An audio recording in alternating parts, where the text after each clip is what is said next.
A very good afternoon, one and all again, as I call us to order to reconvene this 28th meeting of this Joint Select Committee on National Security, and more particularly this 5th hearing pursuant to this committee's inquiry into the key issues and recommendations of the final report of the Police Manpower Audit Committee. Might I indicate that this hearing is being recorded and will be broadcast at a later time, subject to the agreement of the committee on the Parliament Channel 11, Radio 105.5 FM, and the Parliament's YouTube channel, ParlView. Let me very warmly welcome our first witness here today, as I invite you for the benefit of this committee and the benefit of the viewership and listenership, to introduce yourself. Thank you very much. Please proceed. Thank you very much, Chairman. My name is Serena Joseph Harris, and I am a policy analyst and a strategist in terms of experience and credentials.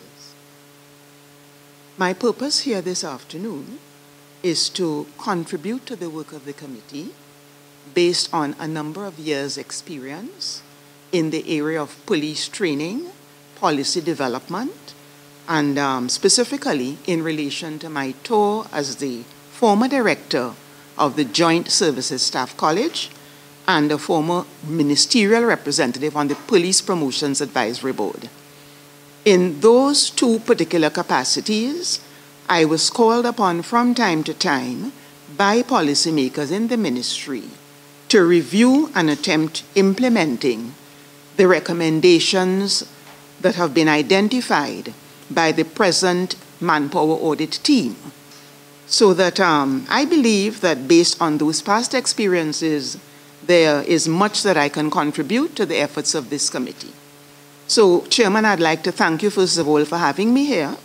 And in terms of where we go in procedure, I seek your guidance.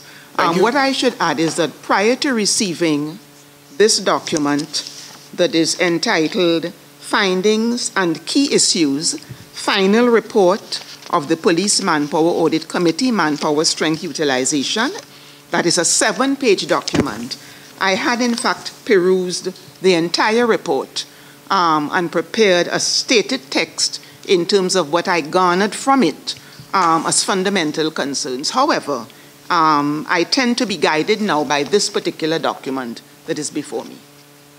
Madam Joseph Harris, I have in my hand your very impressive resume. It is tremendously impressive. I'm happy to welcome you here because based on this resume and the little that I know, you do have tremendous experience in these and related matters, and we are privileged to have you. I've noticed that you, just to mention an element of it, you chaired meetings of policymakers and experts in the Americas and Europe, in Venezuela, Colombia, Argentina, Mexico, Brazil, Austria. And truth be told, we did some work together in the past out of national security. I have noticed as well you were the Assistant Director Operations of the Strategic Services Agency for approximately 5 years. A tremendous record. So we're really, really happy to have you. But I would like you, since you mentioned your involvement in the Joint Services Staff College and the Promotions Advisory Board, for the benefit of the younger citizens of this country and those who are outside of the police/national security, or rather national security/police environment, what those two institutions were, and just give us a little snippet on your background in those. Thank you, Chairman. The Joint Services Staff College, as originally conceptualized, was a futuristic creature in every sense. It was an organization that was specially designed to mold and shape the middle management and leadership cadres of the Trinidad and Tobago Police Service alongside other agencies within the protective services and defense communities. Had the Joint Services Staff College been allowed to run full course as originally designed, we'd have been far ahead today in terms of delivery. One of the center points of what the college did was have formalized training of the entire middle management of the protective services. Based on Professor Diosran's report, it is clear to us that the police service is an open entity. We looked at all of the stakeholders. What the college did is harness all of the middle management, protective services, and defense force under one umbrella, the staff college, undertake joint training in a range of areas, including the humanities and social sciences, that would have positioned middle managers of the police service to migrate into the first division and provide the sound strategic decision-making that we so crave for today. When I was invited to join the staff college several years ago, the only program that was delivered was the diploma one-year course. And I heard down the grapevine from many of the graduates that many of them had gone on to university training and they had become key decision makers in the police service. With the 5 years that I'd spent there, what I had done, in close collaboration with successive commissioners of police, as well as fire services, defense force, and so, was develop what we call parallel types of programs, since a one-year academic course I considered inadequate. So parallel with that, we developed professional development programs, levels 1, levels 2, and levels 3. Levels 1 was pretty critical, and we need that type of thing today. That essentially had to do with change management.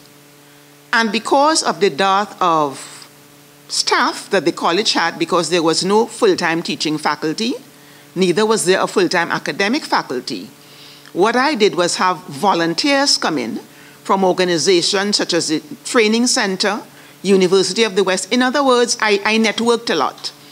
Got the full support of the various heads, and we had a change management program.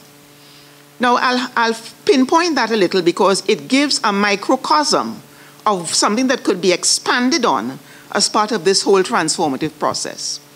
What that change management did was bring in members of the protective services at level 1 in groups of 15.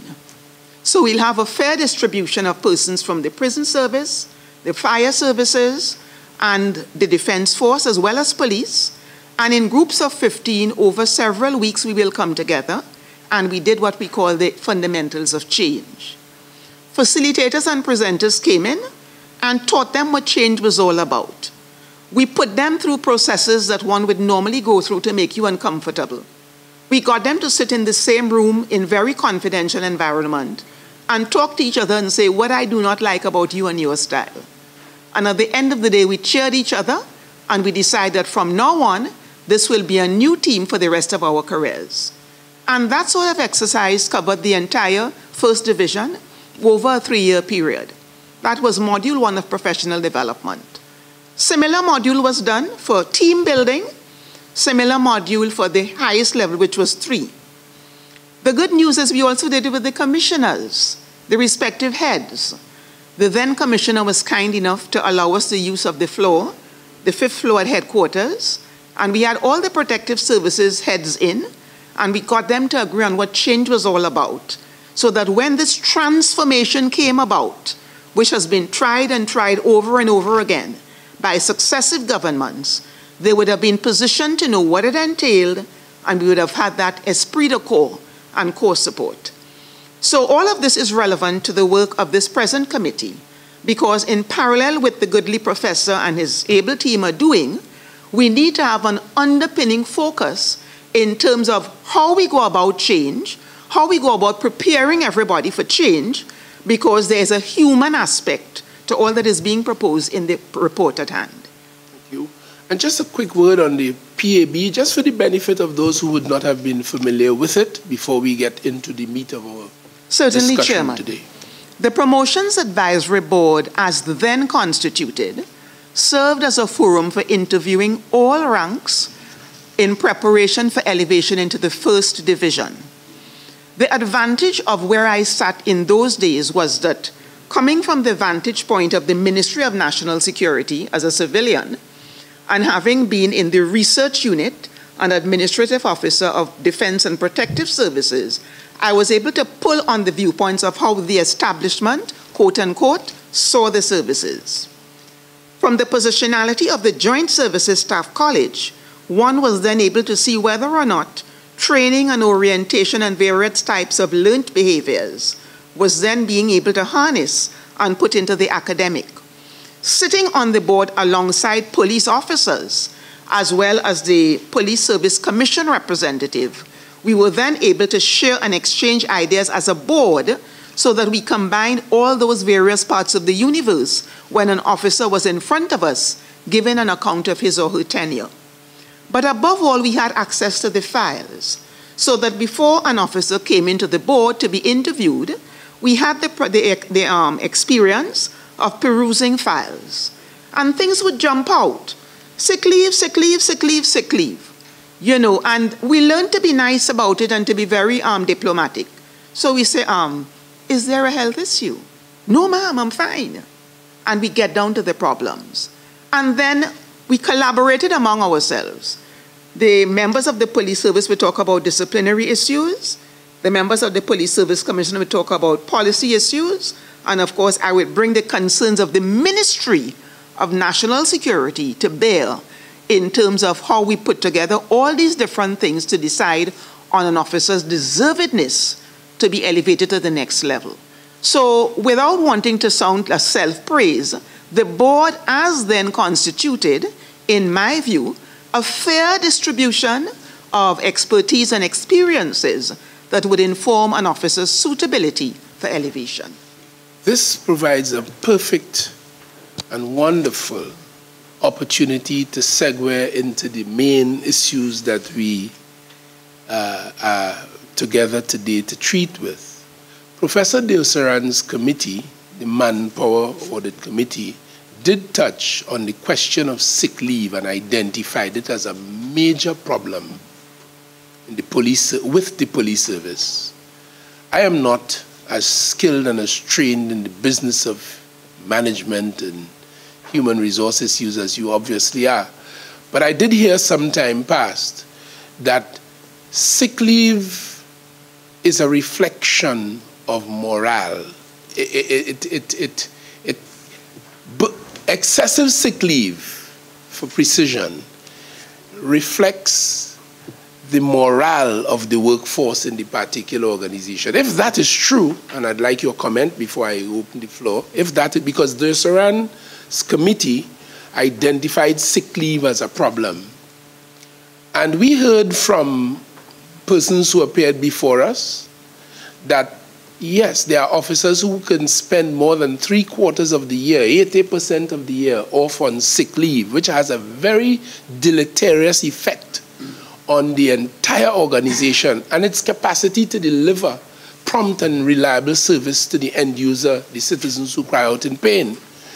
If that is true, what are your thoughts on that aspect of Mr. Deosaran's report? This issue of sick leave, it being a major problem, how do we tackle it? And the other issue I would like a little focus on before I open the floor is this, and I know it can take a little while, the question of promotion. He raised that as well. promotion to the higher rank, which you told us about in this PAB context. So I'd like you to give a few moments of your thoughts on the question of sick leave as a problem for the police service, and then briefly as well on the question of the promotion process. And then my colleagues on both my left and right sides will continue the discussion. Thank you. Thank you, Chairman. In perusing the report and looking at what was said about sick leave, I noted that what we are talking about is the abuse of sick leave. And the members of the committee tended to focus on the inability of systems, first and foremost, to capture relevant data in relation to the abuse of sick leave. It also came to my attention, based on the committee's report, that one of the recommendations associated with that abuse was essentially to ensure that officers were brought to account by enforcing, and that was the word used in the document, the abuse of sick leave policy. So I could only garner from that there is in fact a policy in relation to sick leave, which, as the report suggests, is enforceable. Now, Chairman, this brings me to a component of my remarks, which I have not as yet gone into, in which I had identified 7 basic elements that appeared to permeate the effort of successive reform teams. One of them, and I want to be very careful in how I put this, is the absence of logic in how a problem is defined and how a recommendation is framed. What I mean by that is, in identifying an issue, there seems to be, and I'm very cautious in how I word myself, inadequate in-depth analysis of the root problem. So the issue would be identified as abuse of sick leave, and we go along the lines of an analog that says, okay, to fix this problem, we have to first of all capture the right data to know what the sick leave is about. We then have to hold on to the policy which exists, and then we have to enforce the policy. The assumption being that once these things are fixed, the abuse of sick leave would somehow diminish or fix itself. And that was one of the very fundamental discrepancies I picked up that permeated all these reform measures, because we have a list of recommendations tied to issues, but in couching the recommendation, we are not addressing the root cause. So that having been said, I am now going to respond in terms of how I say the committee ought to have gone about the whole thing. Yes. Design, system, culture, manpower. Please bear with me, Chairman. Most certainly. I'll read out of a prepared text so that, in the interest of time.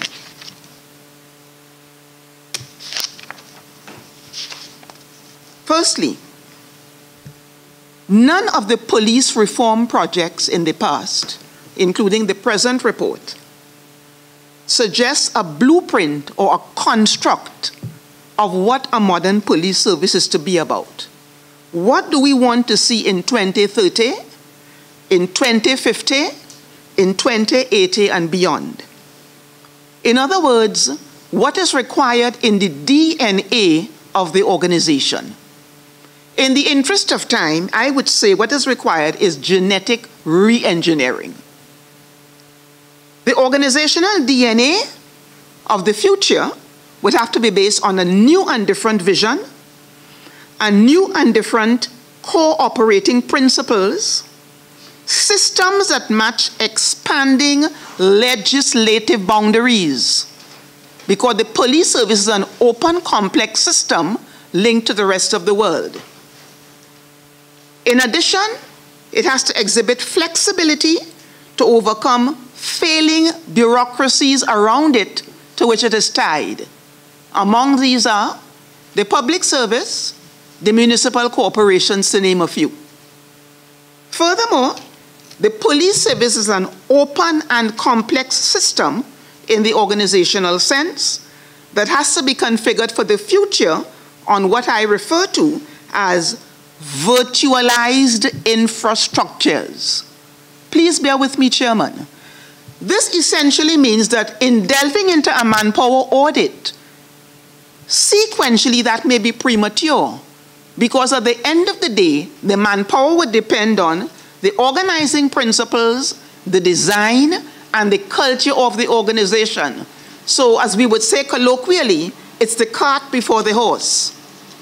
Then as we go on, once these design elements have been pulled together, what we would see emerging is an altered organizational structure that would then incorporate relational, procedural, and social elements, leading to a more futuristic type of construct. The second critical factor that I picked up in this and preceding reports deals with what I would call the absence of a coherent transition management model. What am I talking about? Each type of problem we identify will have to be tied to a different transitional mode. Dealing with abuse of sick leave is going to require a transition with a different model. Dealing with excess of manpower in like manner. But we cannot deal with manpower unless we decide what is the construct and what the design of the systems. Then and only then we come on to the size of the manpower. So those are the two main flaws I identified that permeated all the reform recommendations. Then I identified 7 essential elements within those 2 that we also have to look at, and I'll try to be brief. The absence of a transition management model, the absence of a permanent guiding coalition or mechanism that transcends political administrations. So when Matrowski comes and goes and the government changes, we ought to have had a permanent platform for that institutional memory to continue to run.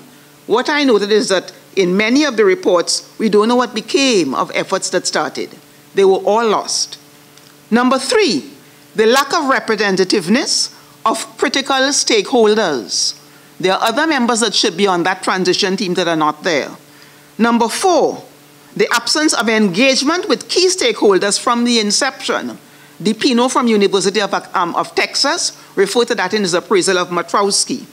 Number 5, the employment, I mentioned this before, of flawed deductive reasoning. So we don't go through something like an analog. Okay, if we get more cars, we will be more mobile. Guess what? In 2005, we're involved in such an exercise. A new fleet came, but guess what? We don't have enough drivers. Then if we do get drivers, we don't have enough additional manpower because drivers need an observer. Then if the car breaks down, which it ultimately will do, we are not following a preventative operational maintenance program because we don't have a policy for that, we don't have a policy framework for that, and we don't have the software to support the policy framework. So it's down the rabbit hole we go. Why? Because we look at it as an analog. So you don't improve mobility by getting more cars, quote unquote. It's all tied to manpower, it's all tied to systems, it's all tied to technology. Hence my reason for that original sequencing. Number 6, failure to take critical lessons from police reform efforts. Critical example, the absorption of the Joint Services Staff College into COSTAT. We are now looking to absorb, possibly, the police training school into UTT. What happened with our COSTAT experience? Why did it go awry? Why did it not measure up to expectations? We have to review that so as to determine that if in fact we are going in the UTT direction, we can learn from what we call alignment tools that were probably not installed and utilized to ensure that the COSTAT experience doesn't go awry in a proposed UTT experience. Last and by no means least, policy alignments. Policies feed into policies. If the police are crafting a policy, we have to look at overarching policies from the National Security Ministry, from the region at the level of CARICOM, from the hemispheric at the level of the OAS, and we go high up to the UN. Because many of these initiatives are going to impact on Western Hemisphere interests that are driving the political agenda. So that having been the case, Chairman, this was really my opening remarks to the committee that I had prepared after reading the report in its entirety, separate and apart from the questions that are coming. So in answering the questions, I will slot them into these 7 criteria to see how the reasoning and the rationale is going to roll out. You've done magnificently well so far. We thank you for it. And now I make my floor open to my colleagues who would want to raise different aspects of this report with you for our benefit. Yes, Senator Hussain. Good afternoon, Ms. Joseph Harris. Good afternoon, Honorable Senator. One of the recommendations in the Manpower Audit Committee report was that of the Police Oversight Board and the implementation of the Police Inspectorate. Can you give us your views on that, please? Thank you, sir. My understanding of an oversight board is that it is going to be set up to correct the mischief that appears to be perpetrated by the current Police Service Commission.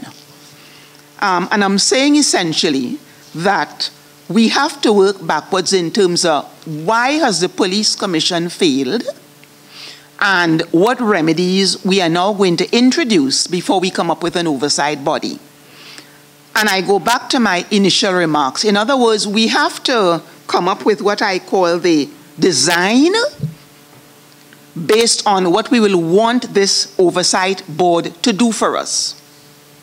So we have to start essentially with the parameters of the board.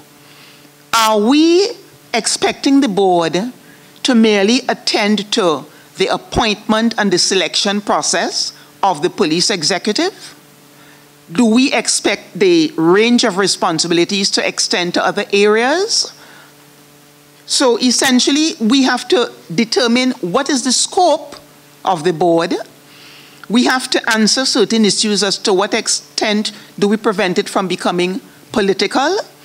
I had read a book written by, I believe it was a former Chairman Lala, in which he spoke extensively, sorry Chairman, I should have been addressing you, yes, in which he spoke extensively on the experiences of successive public and police service commissions tracing the post-colonial experience.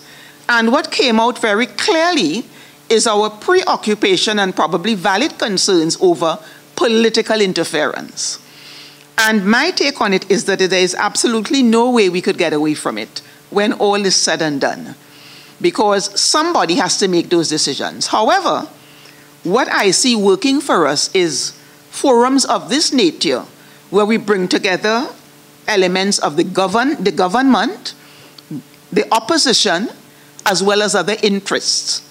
And I think that is a sort of comfort zone the population wants when we look at what is called democratic policing. They want to see, in terms of the composition of this proposed entity, faces there or offices there that would give them an assurance that it is going to be fair, transparent, accountable, and efficient. And the trick in it would be to align that concern with the Constitution and laws.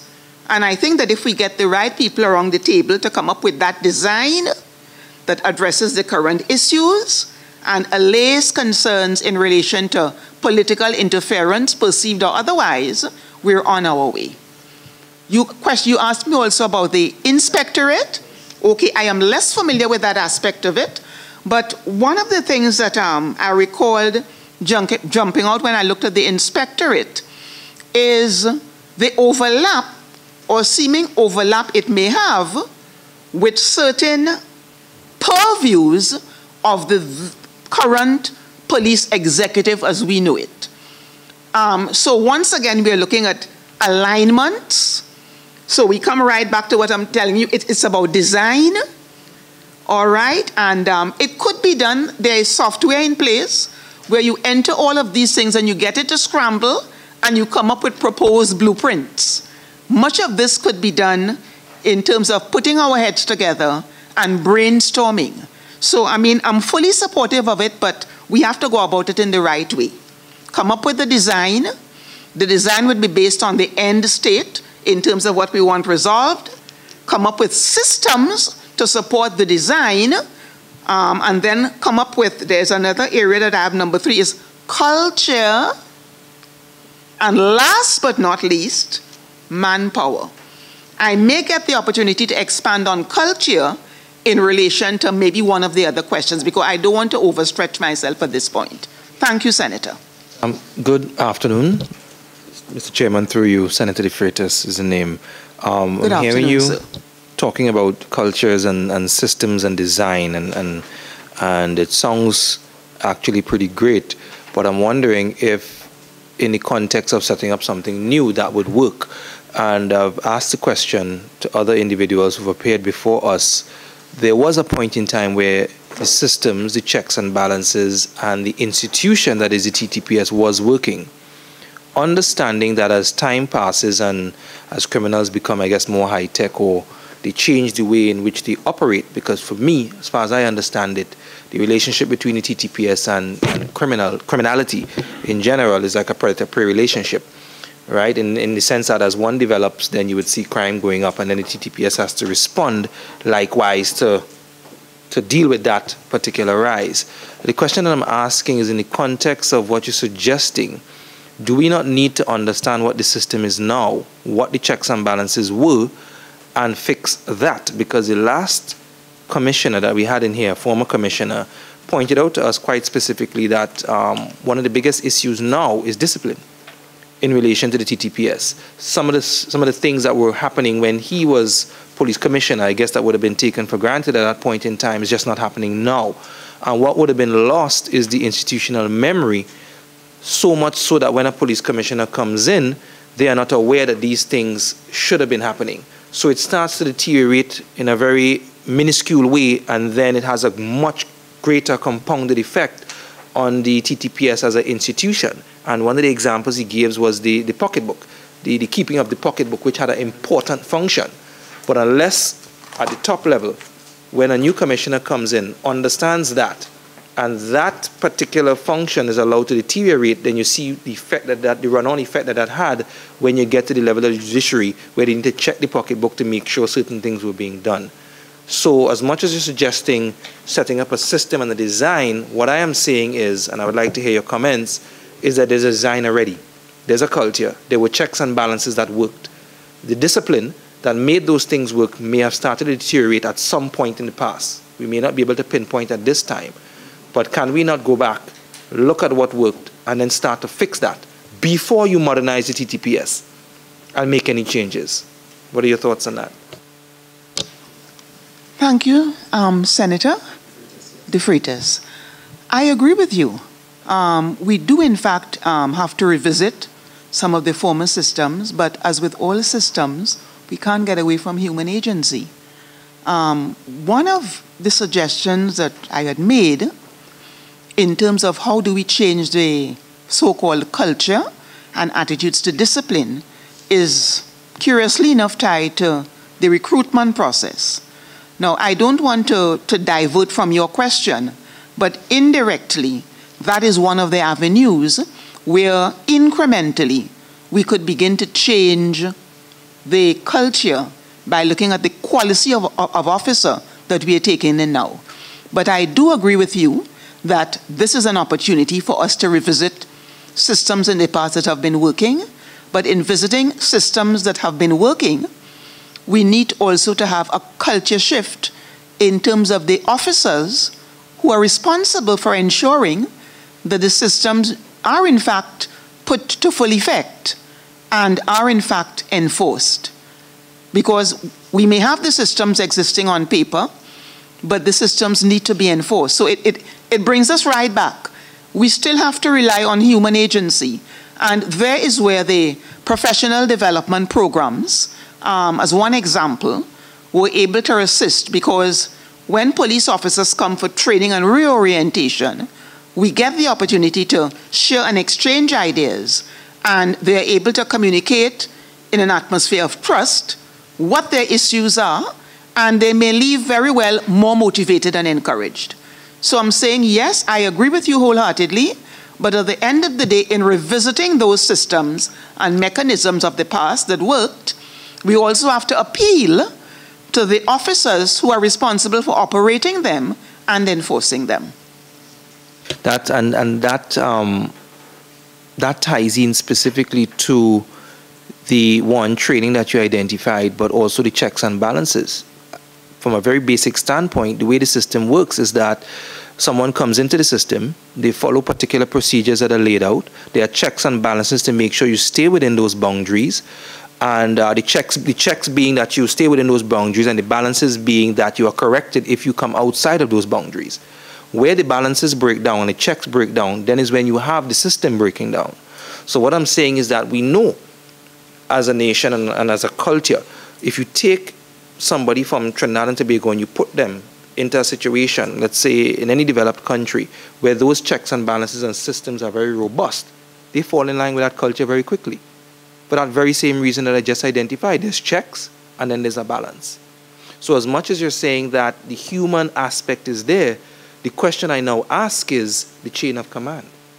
So right up the chain of command, you need to have those checks and balances. And that's why I've time and time again raised that issue of the appraisal, where you have the appraisal of the Commissioner of Police, who's responsible for the TTPS in its entirety. Where's the check and balance there? So you have appraisals coming out saying, good job, but reports saying systems are breaking down. Where's the check and balance there?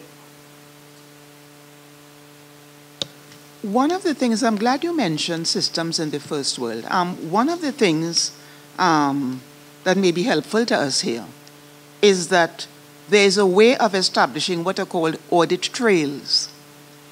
Audit trails that actually track people's behavior, habits, statistically through very sophisticated algorithms, audit trails that could communicate with you how often an officer uses the system, the type of use to which it is put, whether or not the use is productive, levels and qualities of interactions. All of this kind of information, if properly harnessed, could be used to assess that person's diligence, commitment, and productivity levels. So, you know, I think we are saying the same thing, but in slightly different ways. We go right back to systems, and we go right back to design and culture, because we can get over all of these things. But, you know, I don't want to be ahead of myself, because one of the things that I had put next to recruitment is maybe ways in which we can look in the future at capturing a different type of recruit. Because I observed that as much as 60% of applicants are discarded. So once again, I don't want to jump ahead of myself and appear to be moving away from your question, but there are other avenues that we can use. I invite Member Oliveri to raise. Thank you very much. I was pleased to hear of your involvement with the Joint Services Staff College and note the role that they played in molding middle management. And I also note that you're concerned that it was absorbed into COSTAT, and I guess from that transitioning we may have lost something in its effectiveness. However, what I really want to get at though is prior to that, I would like to know how much knowledge you have of the operation of the police academy itself. Recognizing that we need definitions. Does the police academy have an appropriate definition of the product that should come out of that initial training? And do you think that their program is appropriately designed to achieve that product that we would expect from a civilian going through the academy to become what is defined as a Trinidad and Tobago police officer? And if you have seen changes in the program, in your experience, you can elaborate on that as well. Thank you, ma'am. Based on my experiences as a Joint Services Staff College, at no point in time was I ever satisfied that the academy had in place a comprehensive strategy that captured exactly, firstly, what are the needs of the ideal police officer. In other words, we have to come up again with a design, something like an architect's brief. What would you call the ideal police officer as a good citizen that is there to serve? What are the needs of the police service in terms of training needs at every level?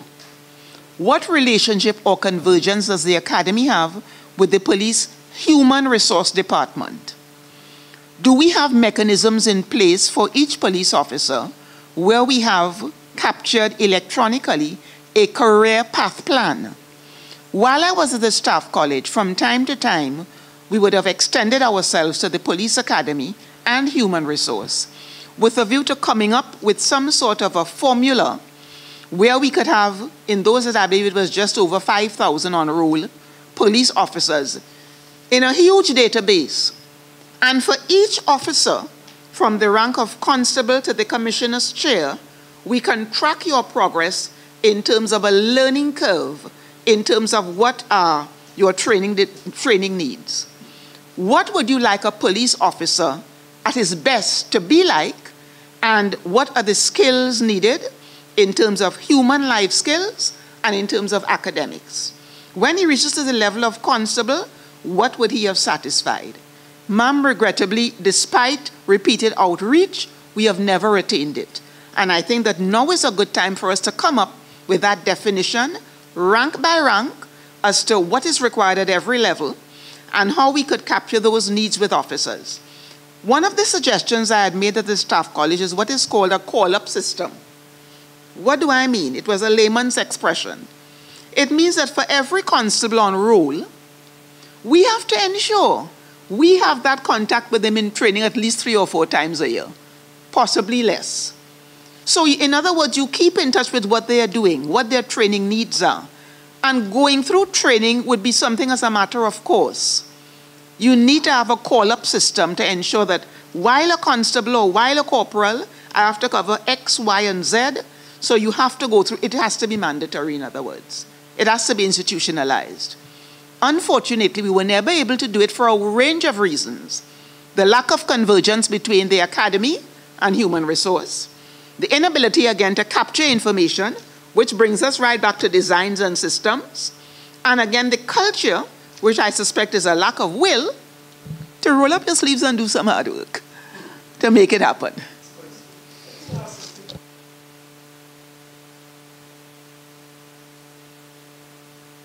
I'm just curious to hear from you, Madam Joseph Harris. Your thoughts on the ideal police officer, constable. Who is that? What is that? And secondly, if we accept that, and to quote Sir Ellis Clark, man is simply not getting better. He said so to a journalist shortly before he died. When he was asked about the prospects for the future, and he said he wasn't very hopeful. Journalists asked him why. And he said, because mankind is simply not getting better. If Sir Ellis was correct, where are we going to get these people from?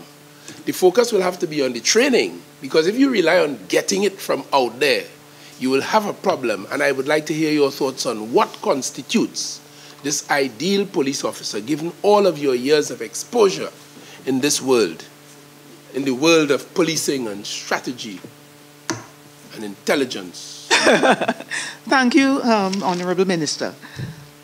The ideal police officer is first and foremost, I'm listening very carefully, the paragon of a good citizen of Trinidad and Tobago. Good citizenship. What is being a good citizen is about? It is a sense of pride in who you are as a person. It is a sense of pride in where you come from. It is a sense of pride in how you esteem yourself. It is a sense of pride in what you perceive as a republic. When I was a little girl, there was a subject called civics. And in civics, it was a nice way of orienting us into politics was a less used term. Civics was civil awareness. It is about who you are and what defines you as a dignified person. It is about saying good morning and good afternoon. It is about stepping aside when the teacher passes along the corridor. It is about acknowledging a senior citizen. It is about a sense of humanity. It is about how you define your space, not only as a person, but as a member of a community, as a member of a neighborhood. It is about somebody like me saying, you know what? Francis Wong was murdered. Guess what? We shopped at Wong Supermarket when I was in primary school. That was 3 generations ago. So I am touched with every hurt in the society.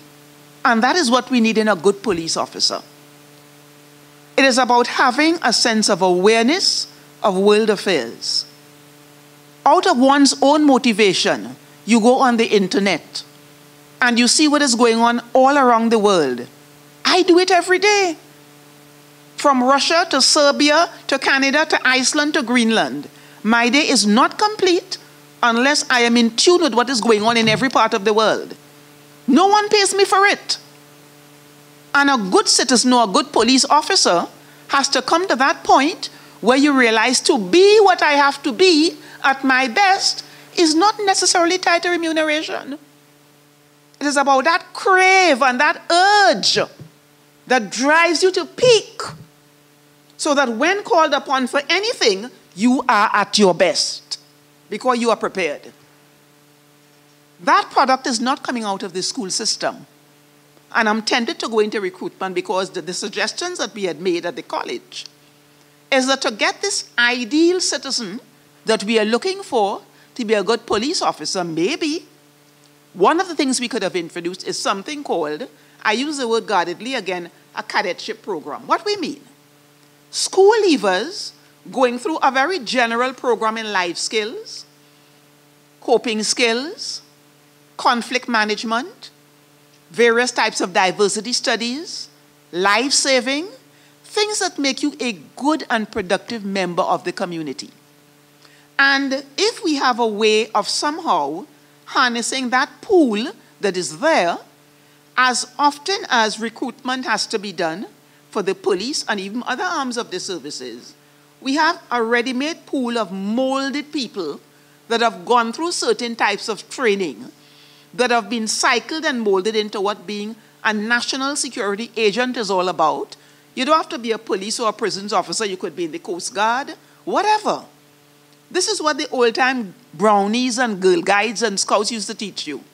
So we are looking at people coming out of the school system and put into this pool of generalized training, had the college still been in existence. And there is where we fine-tune and tweak them. Interestingly enough, computer skills would have been a very fundamental part of it because we are moving into a very, very dynamic type of world today. So to come back to this ideal citizen, that is not necessarily ready-made. But when I looked at 60% of people being discarded, it means somewhere along the line we are not getting the right people out there to come forward. So we need some tweaking to do in terms of harnessing that pool, probably through some form of training, having them there. Another advantage is they'd be pre-vetted. So that whenever we call people in for recruitment and so, we don't have to go on a witch hunt all in the station district saying, who is this or who is that? They'd have been in the system, we'd have been observing them, we could get feedback from their trainers and facilitators, and we still do more background checking. But we would have had that pool there from which we could pull for recruitment. Is what you have said different from what I call, and I describe it as the sheriff mentality?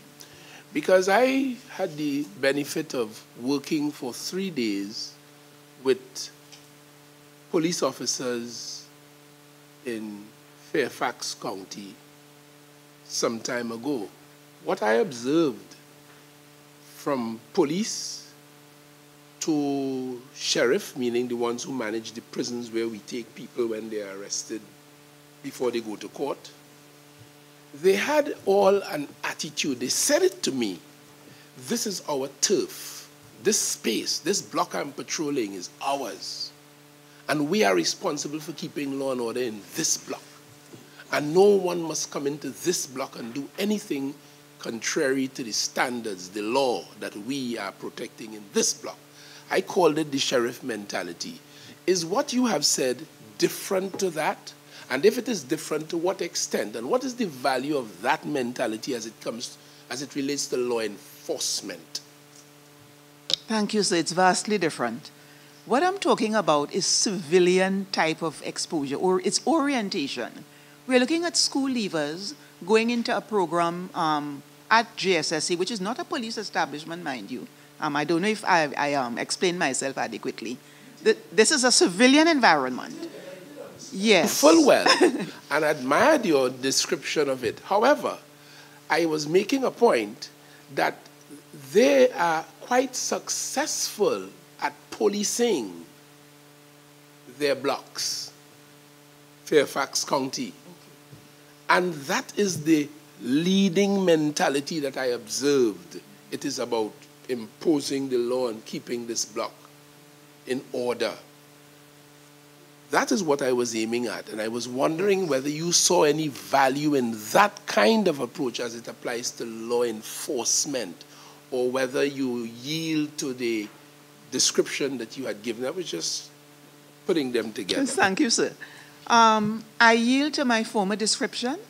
What I can add is that sense of ownership that you described, the county, the sheriff sort mentality, there could very well be a positive spin to it. Sometimes you live in a community, but the sense of ownership you feel is not that of a sheriff.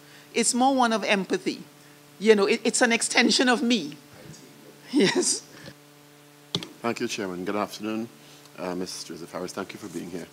I just want to go back a bit to get some context, and I appreciate what I'll describe kindly as a utopian, optimistic view. I'm a bit more cynical, having come from the media.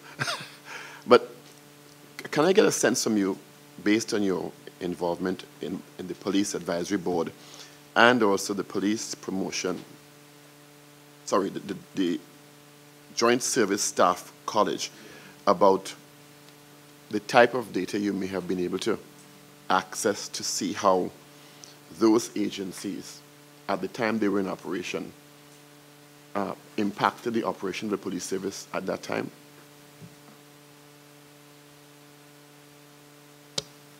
No, that would be very limited, Senator. I did have a close relationship with the heads of services. I'm not too sure I understand. Could you kindly repeat your question? I'm trying to get a sense of, it seems that these agencies or these entities no longer exist, and it may have contributed to what you describe as the systems and protocols going awry, leading to the problems we see now in the Trinidad and Tobago Police Service.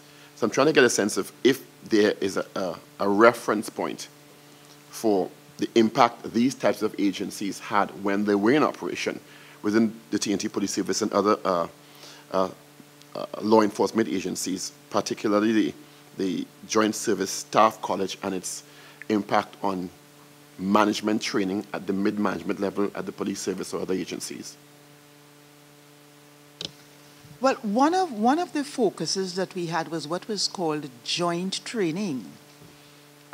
Joint training was to encourage full participation, and the word joint is the operative word. Because in joint training, we look at a common issue from several pairs of lenses. And in that way, at the college, we were able to capture the different worlds that were brought to the table in how we see life. We had a very interesting program in professional development. We had a very close relationship with the Ministry of Social Development. I'm not too sure what name it carried then. Organizations such as NADAP and the Rape Crisis Center. And I remember in those days we organized a series of programs that were highly confidential, in which those organizations were generous enough to share or to assist us by making available what we designate as victims. And we would have people coming into a room like this. Of course, it was confidential, and they would share life stories. And we would use these to get a point of view from various arms of the services. So the way a gentleman from the Defense Force, well, these were non-commissioned ranks at that level, or somebody from the prison service and from the police service, their take on it, we would harness that type of thing and use that information to inform future programs in terms of the needs. Now, it's difficult to describe in this kind of an environment, but what I'm saying is that a lot of what took place at the college, because it was a part of the Ministry of National Security, may not necessarily occur had that type of training been venued elsewhere. The genesis of my question comes from, why I realized part of your earlier opening statement suggestion was about a more holistic approach to the manpower audit in terms of the re-engineering of the entire police service, yes, from total analysis of what exists now and starting from designing what kind of service you want with a particular outcome in mind. But what I liked about Professor Diusaran and his team's manpower audit, it was based on data through research, and being from what I realized of your resume, you're somebody who's obviously trained in scientific strategic management, yes, based on policy and design based on data. And that's why I asked the question about if there was any information coming out about the impact of the Promotion Advisory Board on HR issues at that time compared to what we're seeing now, in addition to the impact of the Joint Service Staff College on training in terms of management. Because one of the issues that the manpower audit identified is that the Police Service Commission assesses the commission and its deputies in the areas of HR, finance, crime, public perception, and adaptation of technology. And if we're looking at the issue of promotions, it's really, in a wider context, a management context, an issue of HR management, which includes the issue of assessments, continuous, fair, regular assessments, the issue of promotions based on those assessments, regular, so that morale doesn't diminish, the issue of disciplinary protocols, and the issue of the use of the human resource in the police service, uniformed and non-uniformed professionals, in a strategic management way. So I really wanted to know from your experience if you think that management training at the mid-level had a positive impact on any of these areas, and if it should have been extended to the police hierarchy, the leadership, and the police deputies, because ultimately they're the ones who are charged with the responsibilities of managing these various dimensions of the police service for more effective outcomes. Thank you very much. And my response is in the affirmative, because one of the things that we had done when students or officers rather graduated with their diplomas from the Joint Services Staff College is track their progress throughout the services when they went back. And there's a very good news story that is hardly ever told. I am aware of the fact that up to about the early 2000s, the police service had a very fantastic human resource department. The human resource department in the police service, as we would say colloquially, was the commissioner's eyeball. I don't want to get into names, but once upon a time, it was a well-run unit. 2000, you say? In the early 2000s. Was there a correlate in terms of the crime impact statistics to support a fantastic, in parentheses, human resource department? Because a fantastic human resource department would mean a more efficient service, would mean less crime in terms of statistical analysis. You are correct. There is a trickling down effect. That trickling down effect extended to the quality of internal management in the police service. It did not necessarily extend to the levels of crime, which we are well aware spiked in the mid-2000s. That's why I asked the So question. in other words, the effects of changes take some time. To have that external manifestation of the change, you need to have the internal systems in place first and foremost. And up to a certain point in time, I am aware that there was in fact a graduate of the Joint Services Staff College who had a very instrumental role to play in assisting in building up that manpower human resource department in the police service. But that was a short-lived kind of experience. It was just coming together. And what was also good is that I was also aware that there were police officers with university degrees who assisted voluntarily in that. So what do you think went wrong? Because a successful human resource protocol or system in any organization also suggests that there are sustainability protocols built into that human resource protocol or that management protocol. Because if you can't sustain a particular initiative, how successful can you classify it? Well, attrition set in because some of the members of that particular department moved on. Attrition also suggests that succession planning wasn't in place. Yes, sir, you are correct. And following that, I guess there was a new set of people. I wouldn't be fair to you if I told you I knew. I didn't follow it beyond that. But I could tell you that once upon a time, there were, in fact, very competent individuals who were assisting in putting up that human resource department in the police service. Now, had that exercise been completed, we would have had the institutional alignments, with the Police Training Academy.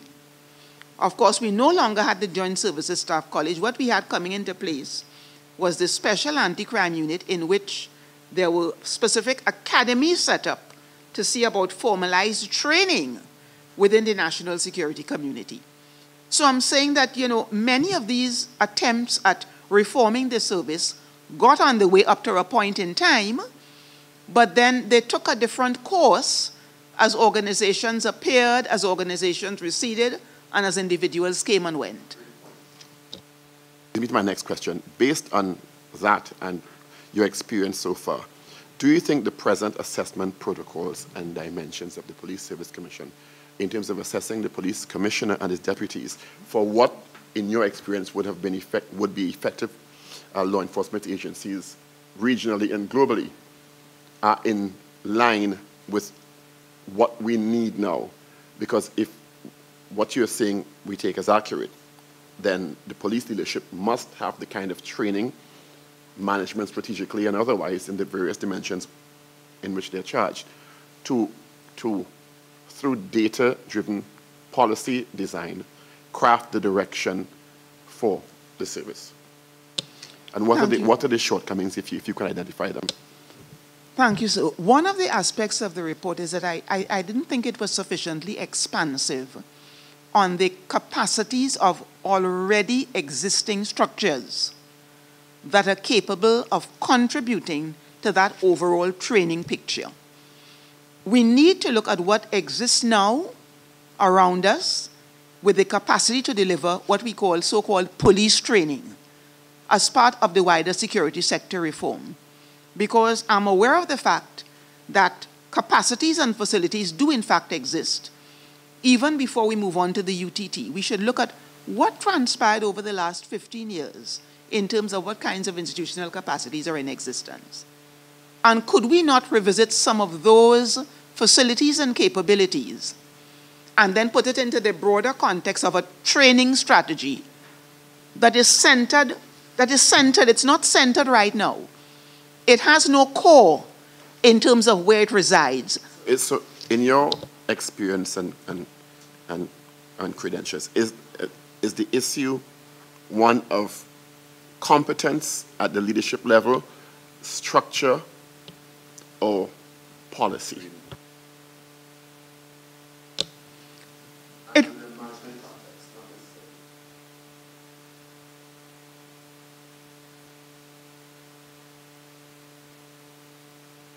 Thank you. The Commissioner of Police is empowered to undertake an area scan of resources at his disposal within the police service and within the national security community to come up with a comprehensive training strategy with proper alignments. He needs to identify exactly where is the locus for strategic planning in terms of training. Does it reside with the Human Resource Department that is currently centralized in headquarters? Does it reside with the Police Training Academy? Does it reside in other existing institutions that may have some or all of the capabilities to train police officers? But he has to establish for himself where is that locus going to be. It remains unclear to me, reading the contents of the report, what are the alignments or the alignment tools between the human resource of the police service and the police training academy. Sometimes you read the document and you get the impression, well, the academy seems to have it all together. But there is a lack of institutional alignments. There are things that ought to be done that they are not doing. And I'm saying there's where we need to tighten the whole thing. Understand. Before I pass on to my colleague, Senator Lehan. With that said, do you think, and I don't know if you have the information or you've been exposed to information, that the current protocol for the selection of a police commissioner takes into consideration these types of managerial and strategic competencies? Because very often police commissioners are transitional. You go up the ranks and you go up the ranks. And in today's modern context of law enforcement and on a global or regional level, you see a move, if you read any of the journals, to mid and senior management training in management and strategic management and policy design, as opposed to somebody being a great police officer moving up the ranks, but not necessarily having the competence, training, and experience to execute what you just articulated in terms of understanding analysis, a strategic analysis of that, and understanding the different points of need for effective management. I believe that there is a gap somewhere. There is an inadequacy of what is needed to have a police commissioner to deliver what we call strategic security decision making. But having said that, we need to have legislation that is sufficiently expansive to enable all of that to happen. We also have to be clear in terms of what is it we really want the Commissioner of Police to do in terms of delivery. I'm saying that in retrospect because there are many commissioners of police who are actually ACPs of training. Commissioner Guy came through training. When I met Mr. Guy for the first time down at the barracks, he was in training. The first time I met Trevor Paul, he was ACP training. A lot of them have passed through training, but there is something between ACP, DCP, and Commissioner. That gap needs to be filled. Within the last 2 years, there was a program at the University of the West Indies, Institute of International Relations. A workshop was held. It was hosted by National Security in collaboration with the Diplomatic Academy in strategic security decision-making for leaders of national security. The content of that program was perfect in terms of what the leaders in the community need, including the police commissioner. It was a one-off program that clearly recognized the tools that were needed for persons occupying chairs such as the Commissioner of Police, Commissioner of Prisons, and even the civilian arm of the Ministry of National Security, what we call the decision makers. And it focused on what is called strategic security decision making. That is currently not offered to my knowledge. And I'm saying that is the sort of program that we need on a continuing basis to continue to tool and retool our heads of security. The Commissioner of Police cannot operate on his own. He has to be trained alongside his colleagues. And I'm saying that that is a useful type of program that we now could now begin to consider.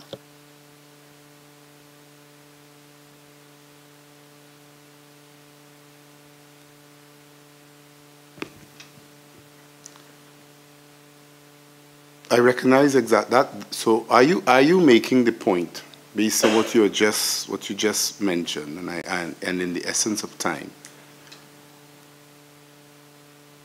Are you identifying then that are you saying that you believe that the commissioners of police that we have had, or the ones that have present and in the past, that they lack the type of training that is required for them, or strategic training for them to pull it all together? Is that what, or the type of programs that you are talking about? Are you identifying that as one particular key recommendation that you're putting forward? I have a follow-up on that, but let me just get your Yes, Honorable Minister, I'm saying that we need to reinforce the sort of skills at that level in strategic security decision making.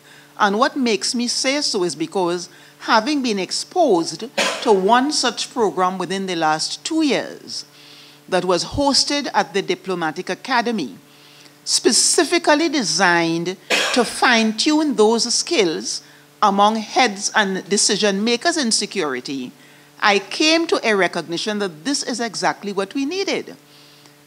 So we need more of it.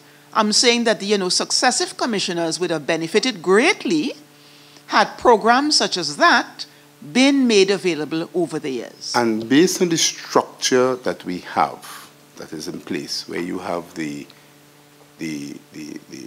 commission, right, and who are the people who then assess the commissioners and so forth, are you then saying that the fact that the commissioners did not have that type, and I am going along with you because I've always put all of this under one heading of leadership. When you look at the problems that we have and all that you need and so forth, I think at the end of the day, the problem centers around leadership. And you are now identifying probably some gaps. But again, within our structure, are you then saying that those gaps in leadership are where would you have, who would you then be in our structures? Are those the roles of the commissioner, the commission, to be able to identify those gaps in the commissioner and ensure that those things are put in place? Yes, sir, very much so. I would say that from the vantage point of their oversight responsibilities, that sort of ability to recognize these gaps should reside there. I will also venture to say that I have had the opportunity of meeting members of the commission. It would not have been constituted now as it was then, but I have had the opportunity of meeting with members of the commission, and I am convinced that more of that kind of, those lenses are required at that level in making these types of assessments. Professor Diosera, like most, come to the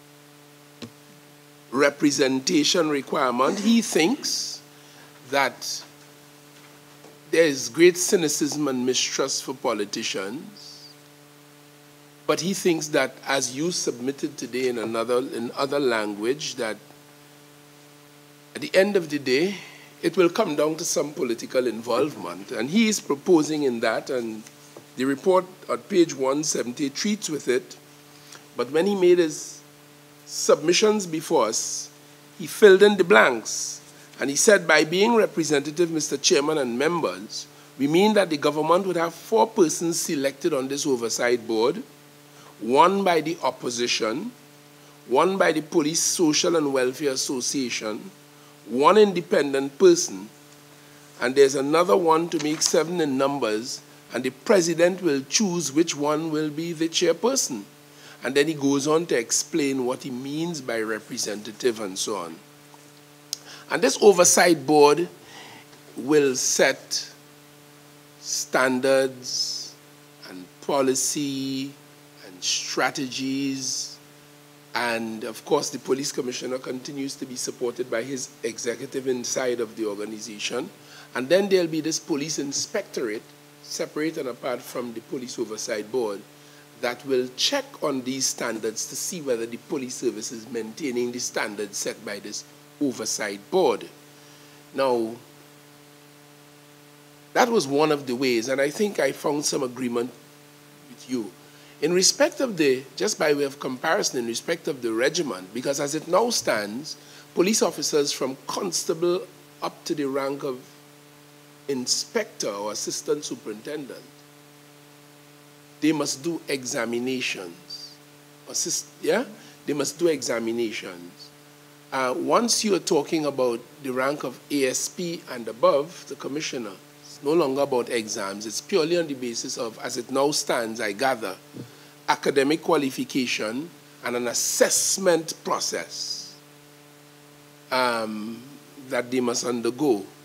And then we identified that the appraisal system, by virtue of the weakness, as Senator Paul Richards told us a while ago, of the human resource structure, which has broken down from where it was in the early 2000s, the appraisal system has virtually collapsed. Not sufficient training was done, not sufficient working of it accurately was done. So the whole assessment thing is now awry. So we are at a point now where we need to get this thing sorted out.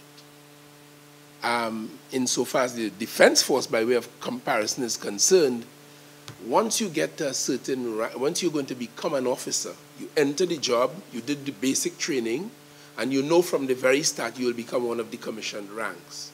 And you are given certain leadership training in preparation for your leadership. That is not happening with the police service. So we have to take a fundamental review of all of this. Now, time cruelly has run on us. I must tell you I'm enjoying this discussion tremendously, but time has run. So we may need to talk a little more, or maybe to ask you to provide us, because I know there's much more you have inside of you to share. And we certainly will communicate with you, possibly for another appearance, or possibly to ask your views on some specific issues in writing, because we are quickly approaching the point whereas this Joint Select Committee will be issuing a report very promptly to the larger Parliament, and to encourage, by laying that report, a debate of the whole Parliament on this matter. And we decided, before you came here today, that by so doing, the larger Parliament will be better informed. So we may want to hear from you on some of these matters before then. So please bear with us. Members, do you have anything specifically at this point that you would like to raise again? So time has come upon us. We would like to genuinely thank you for your expansive thoughts on these matters. I found them particularly provoking, stimulating. And on behalf of the committee, I can tell you that we have found your views very, very helpful indeed. We will distill them in quieter moments, take from them that which we may. So we would like to sincerely thank you. We thank you for your time. We thank you for your patriotism, that sense of republic that you described so passionately today. We really appreciate it, and I think I can go and say on behalf of all of the people of Trinidad and Tobago, thank you very much for that. Thank you very much, Chairman. I will welcome the opportunity to be at the service of this committee, even upon short notice. We are all in the nation building. Thank you very much. Thank you very warmly. Thank you all very much. Shall we break intermittently? We just suspend the sitting so that we can accommodate the next guest. Thank you very much.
very good afternoon once again as we reconvene this meeting, this fifth hearing of the Joint Select Committee on National Security, pursuant to this committee's inquiry into the key issues and recommendations of the final report of the Police Manpower Audit Committee.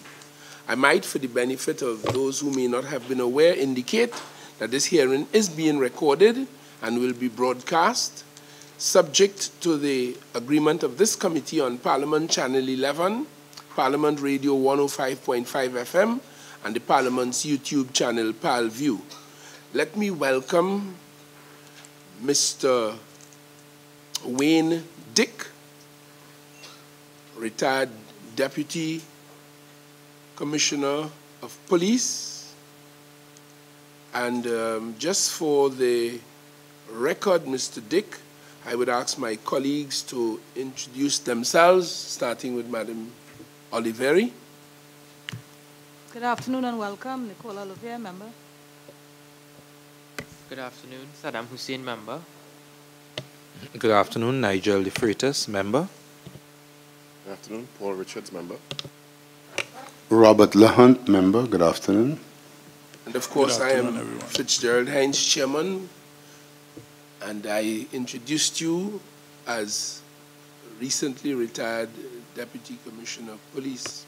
Mr. Wayne Dick, is there anything else? Well, could you, just for the record, introduce yourself to us?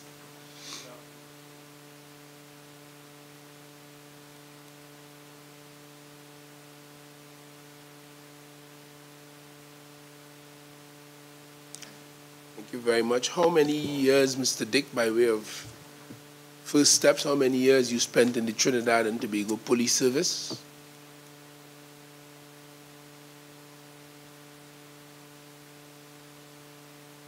Well, we are very happy to have you appear before us to benefit from those 40 years, the latter part of which you would have spent in the executive and leadership. How many years you spent in the executive and leadership of the police service?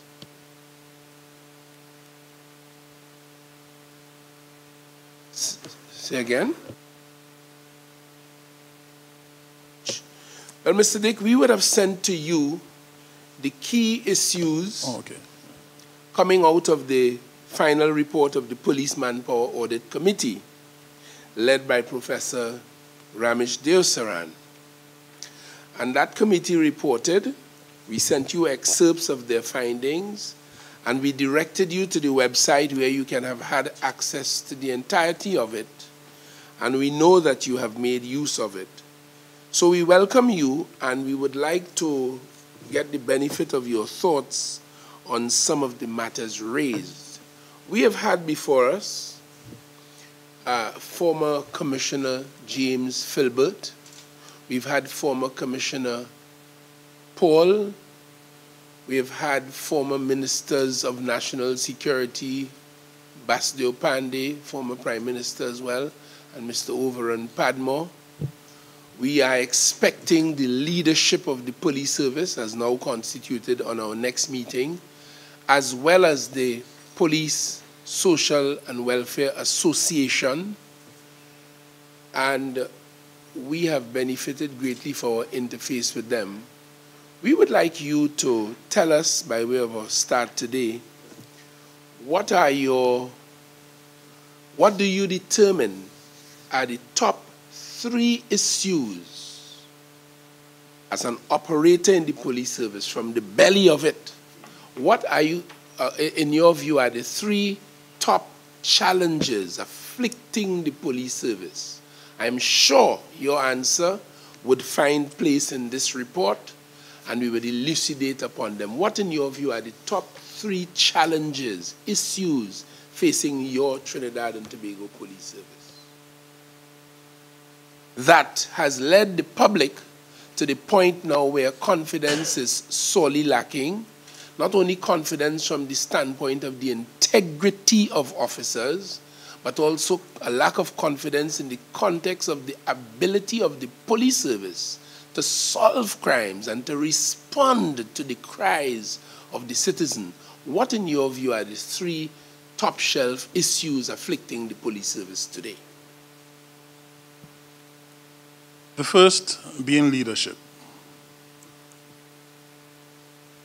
And my position on leadership is quite, to some extent, different from what I've heard many people speak of leadership. I hold the view that leadership resonates with anyone who others are expected to follow. And therefore, from the time I joined the police service 40 years ago to this point in time, I understood, I mentored, I trained, and I heard others, like successful people like past Commissioner James Philbert and others, say that if you call yourself a leader, but when you look over your shoulder, there's no one following you, you're not a leader, because leadership in itself says that there is a followership. The issue of leadership, therefore, should be in everyone's mind. Corporals, sergeants, inspectors, and go all the way up to the commissioner. Secondly, the issue of discipline. Now, lots of people speak of discipline, but only in the punitive sense. My 14 years as an instructor at the police academy, of which 9 was an instructor in drill, weapon training, physical training, etc., and 5 years of lecturing in various subject areas. Criminal law, evidence and procedure, law, traffic laws, police duties, etc. My time at the academy taught me that discipline was a very simple something. It is the way in which people did things. But that the discipline that we expect ought to be the discipline of which is an accepted standard and the norm that society desires. And when someone go contrary to that, then they are not following the norms and they are allowed to practice that which is not right, that which is according to rules and regulations are wrong, then they develop a discipline of their own but doing the wrong thing. The normal members of society and good citizenry would say that they are ill-disciplined, and they're correct. So that discipline has to deal with the manner in which you do things, the manner in which you comport yourself, because in the standing orders and in the regulation, there's something about appearance and turnout, and that has always been. I could never, and there are several other senior officers, retired officers as well, so who will not agree with a number of the things that are happening where people are allowed to just, I mean, a police officer with a mohawk, a police officer with a pierced tongue, and a lot of other things. So to move on, the third being training. Because you can fix leadership through training, and you can fix the issue of discipline through training, and whilst training, you can develop capacities. For instance, as an instructor, there was once a senior superintendent in charge of the police academy. Back then, it was called the Police Training College while I was there. His name was Oscar Fredericks. He thought it wise back then to send us to the Heward Law School. He said, if you are going to be an instructor here, you've got to develop capacity. If you're going to be a lecturer, you've got to develop capacity.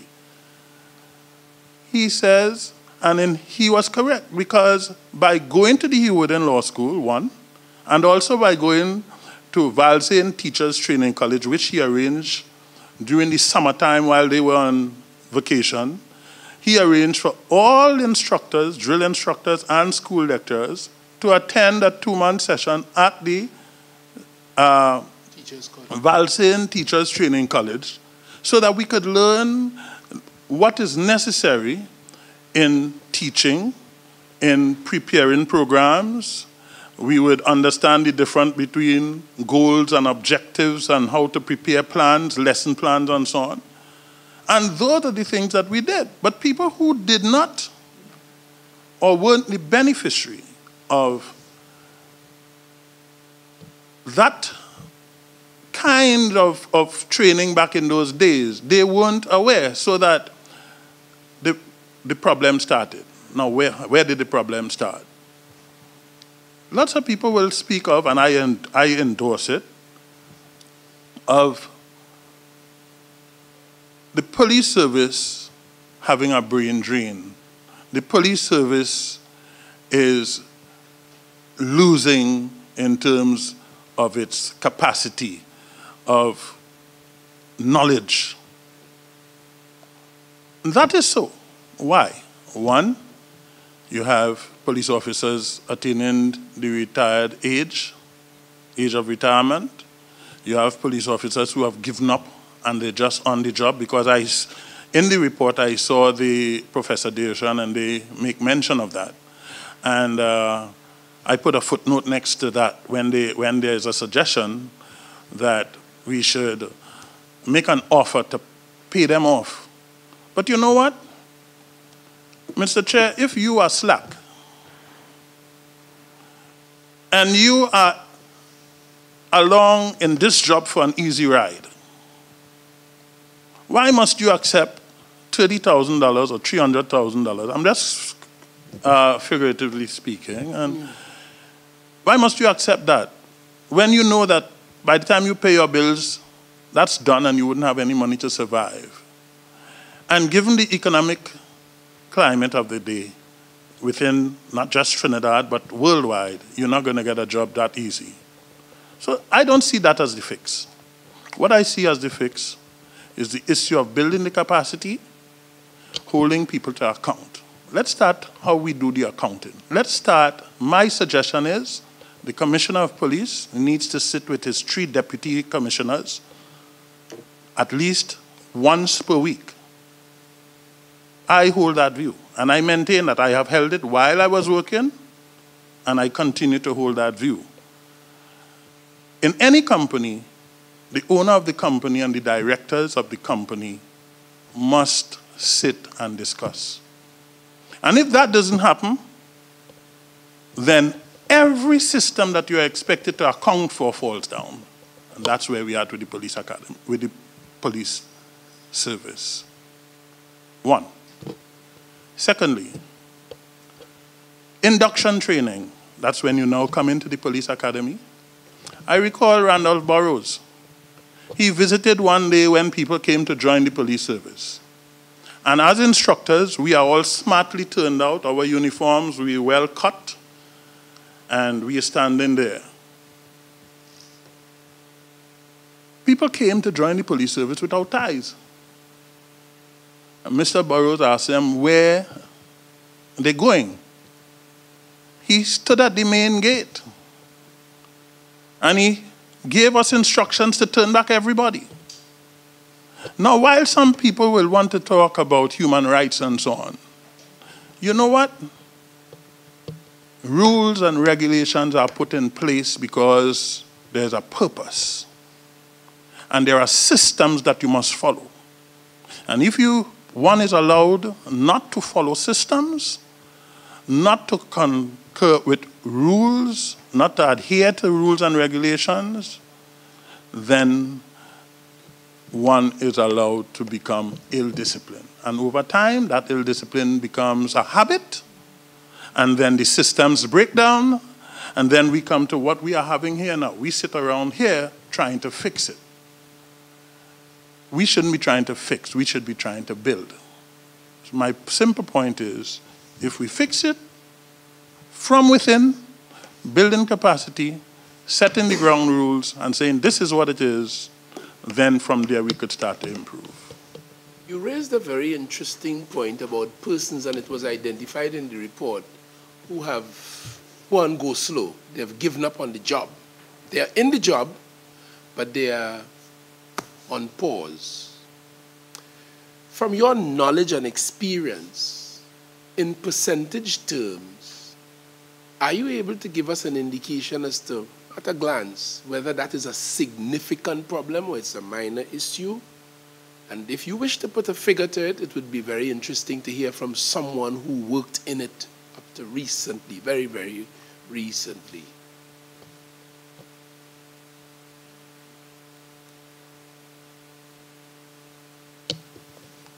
Right. In an attempt to put a figure to it, Mr. Chair, I would be misleading this august body. And I say that because when I speak, for those who know me, the media included, they know that I'm very accurate with what I say. And I will not mislead here. But what I can say, it is in a great proportion, but it will be unfair to the really hard-working members of the police service, the really genuine ones, the vast majority of them that work really hard and they look forward to role models. I can tell you that they do look forward for role models. They literally, there and they're begging and they're hoping that their supervisor will be one that will get some knowledge, that will take the front, that will, take in front, that would come forward and stand and guide them. They're really hoping. So that I would say that those are in the minority. But to put a figure to it, the answer is no. The invitation for their rights to be bought off, as recommended by the Oversight Committee, how do you feel, what do you feel could or should be done about that very troubling group, whatever its size?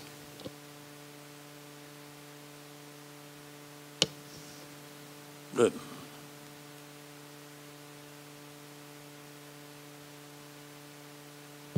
In my house, which this is my house, and forgive me, ma'am, but Mrs. Liverpool Young is my wife. Yes. You are all my children. Yes. By way of metaphor. Yes. Appreciated, Mr. Chair. Yes, please, continue. But I like to be very practical so that indeed. my message is clear. Mm-hmm. And we have information that Senator Lehunt or Senator Richards are not in sync with the standards that we have set in this home. There's nothing that any one of us could do by ourselves. So that, first of all, husband and wife have to realize, that's the people in charge of the home, have to realize that if we don't take care of Senator Hunt and Senator Richards, Senator Lee Hunt and Senator Richards, at the end of the day, we'll have to pay money in the court, we'll have to pay for a lawyer, we'll have to do this, we'll have to do that, and they may embarrass us. It may even come to an extent where we lose our jobs and we are embarrassed on our jobs. So you know what? We've got to talk. And we've got to identify with whatever the charges are. Call them in, sit them down, put them on point. And then we have other children in the home, we've got to put them to monitor. So the long and short is, to deal with that group, remember I already said that we need to do the leadership training.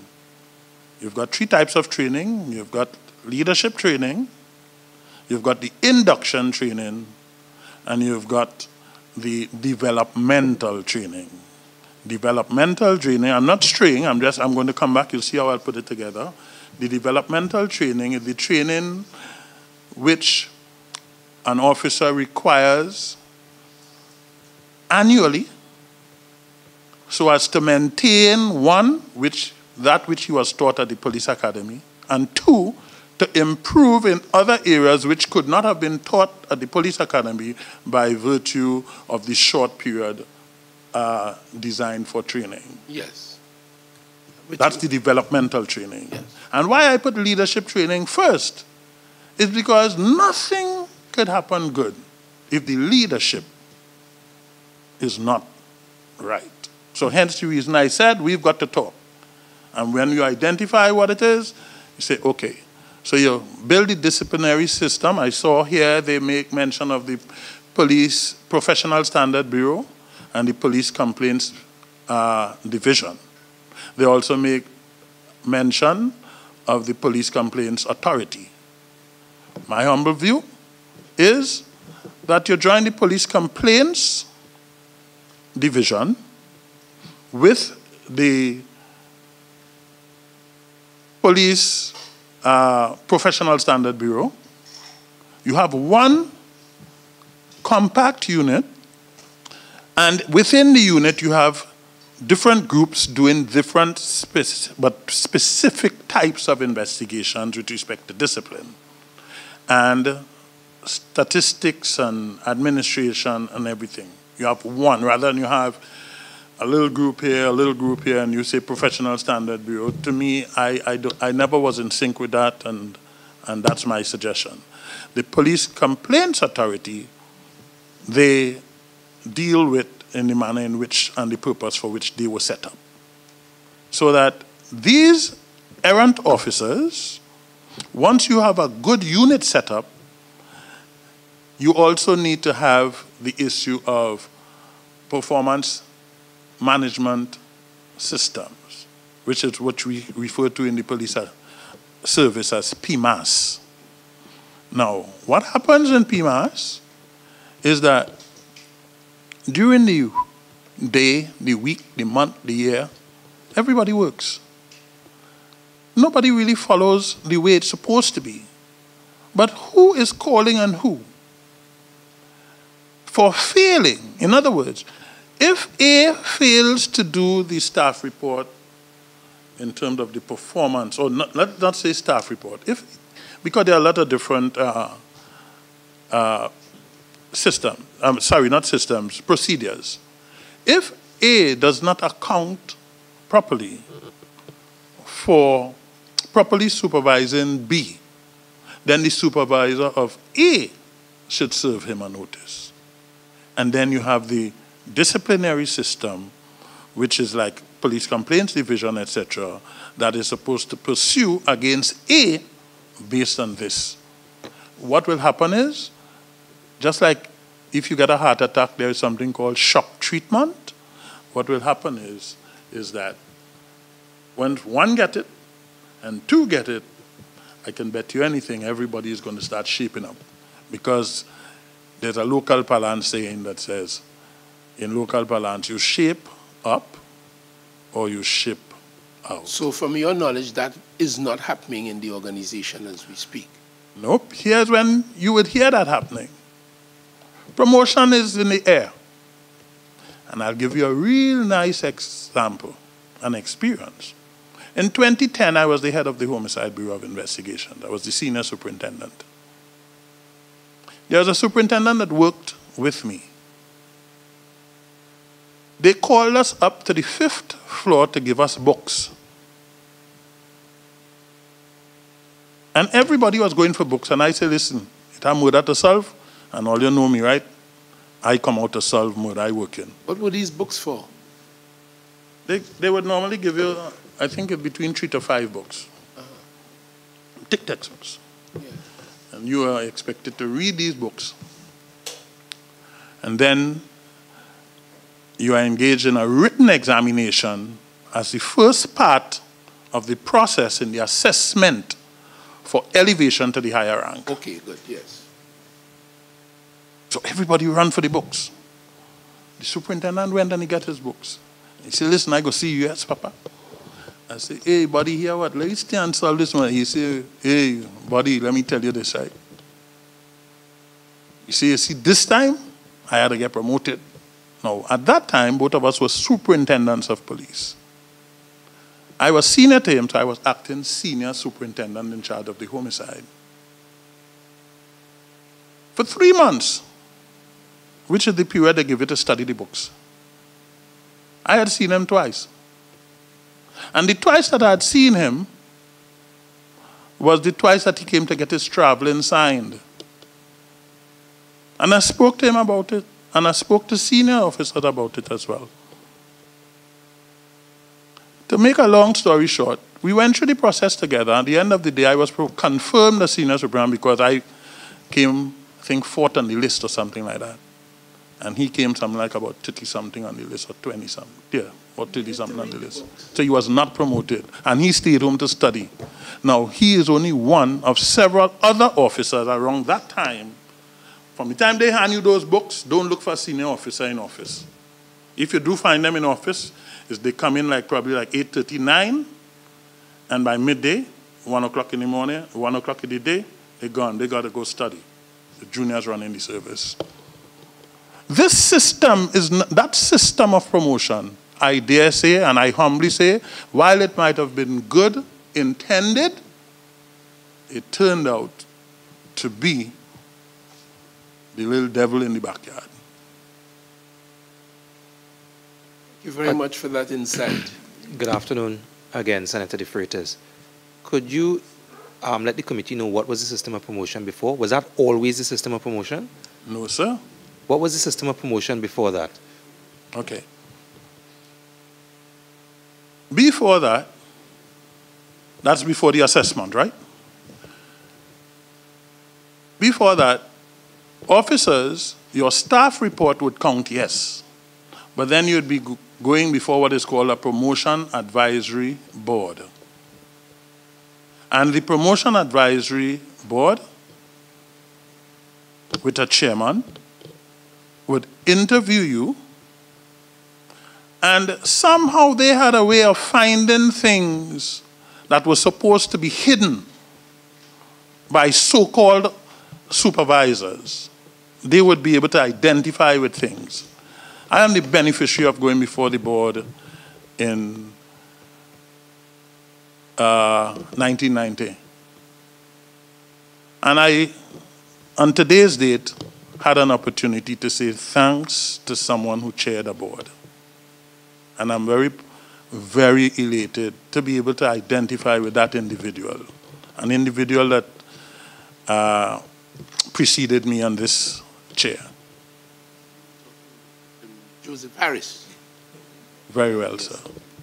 And I dare say that that system, while people found flaws with that system worked better.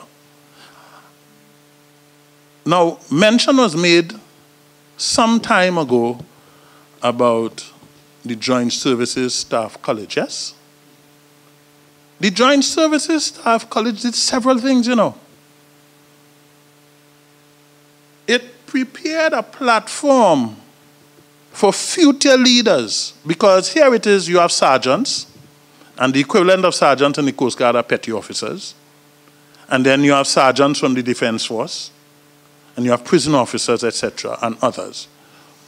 But they are the future assistant commissioners and commissioners of tomorrow.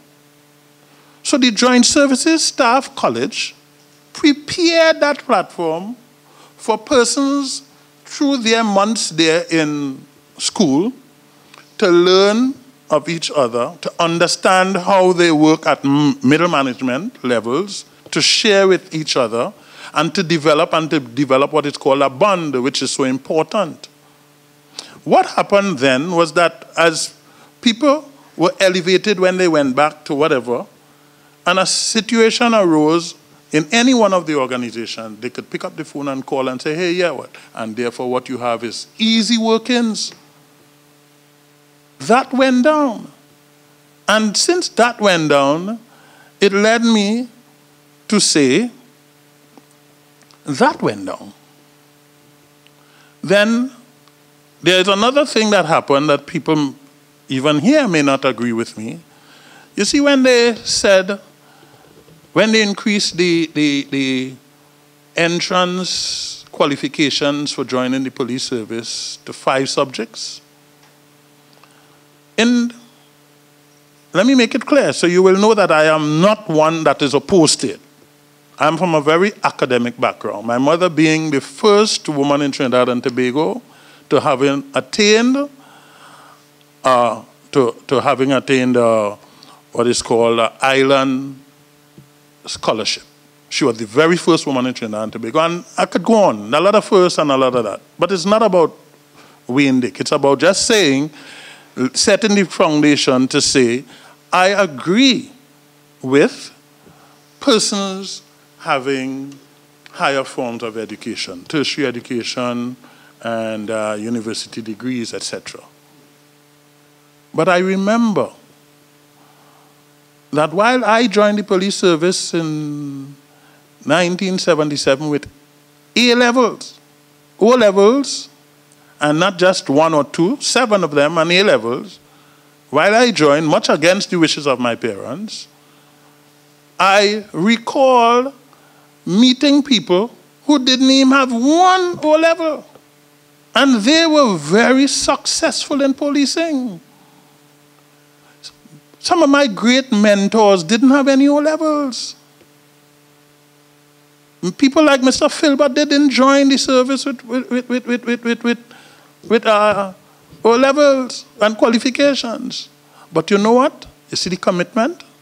You see the instructional staff at the police academy, which we call now but was the police training college. When you passed out as a recruit, you actually try to talk like an instructor. You used to try to walk like an instructor.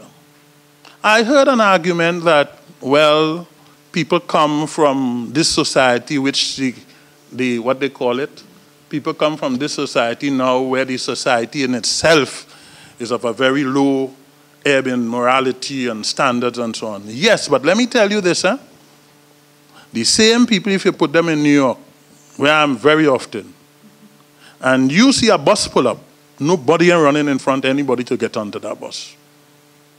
They're going to join the line. And if when the bus pull off, you wait until when the next bus pull up. So I'm saying, how do we fix it? Quick fixes. Permit me, please, sir. Thank you.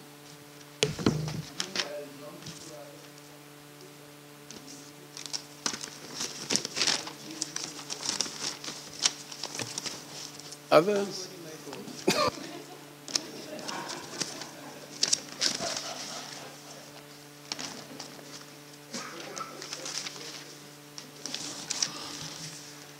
Oh my goodness.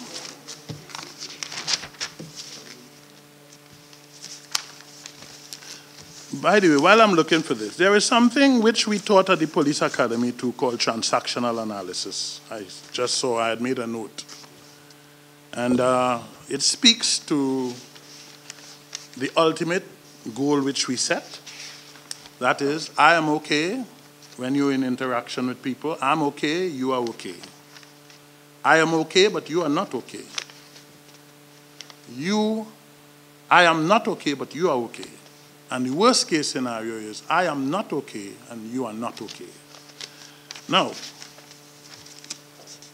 one of the things that I like that for, and we always held on to that for, was simple. Simply because, right, I found it. Simply because you can begin at the worst. That is, you bring in people from the society that people complain about.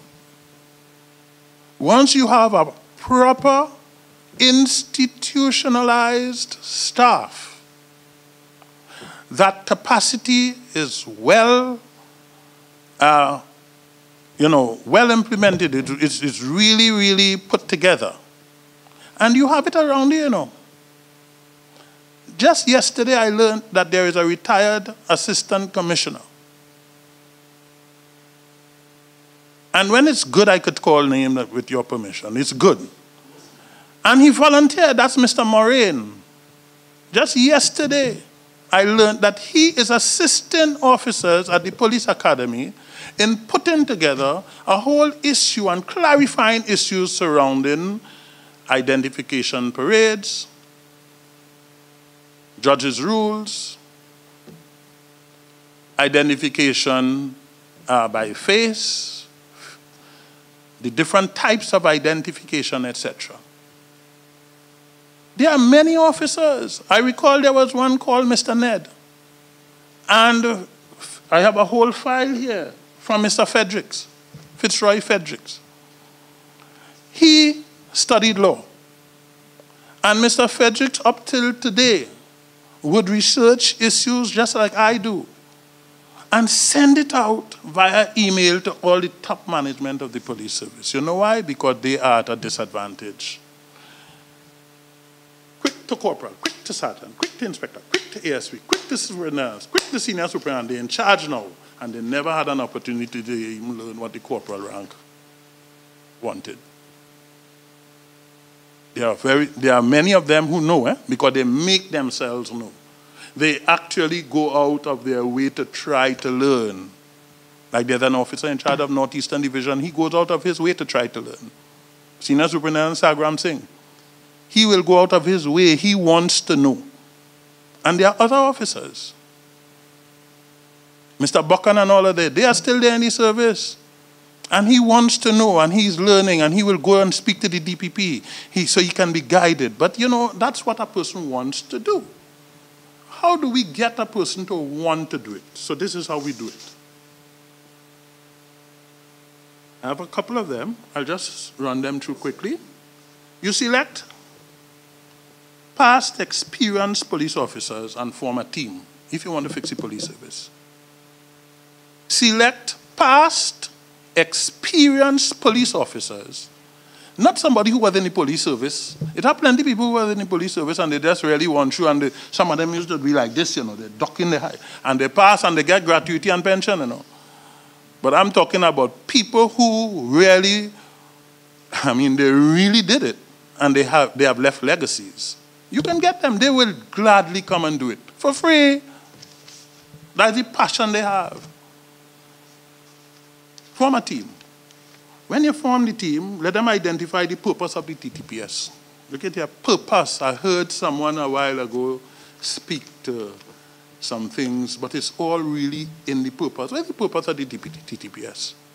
How could you really say you need this and you need that if you don't know the purpose? You have to first identify with the purpose. And when you could identify with the purpose, then you could start to talk about what you need to fulfill or to achieve.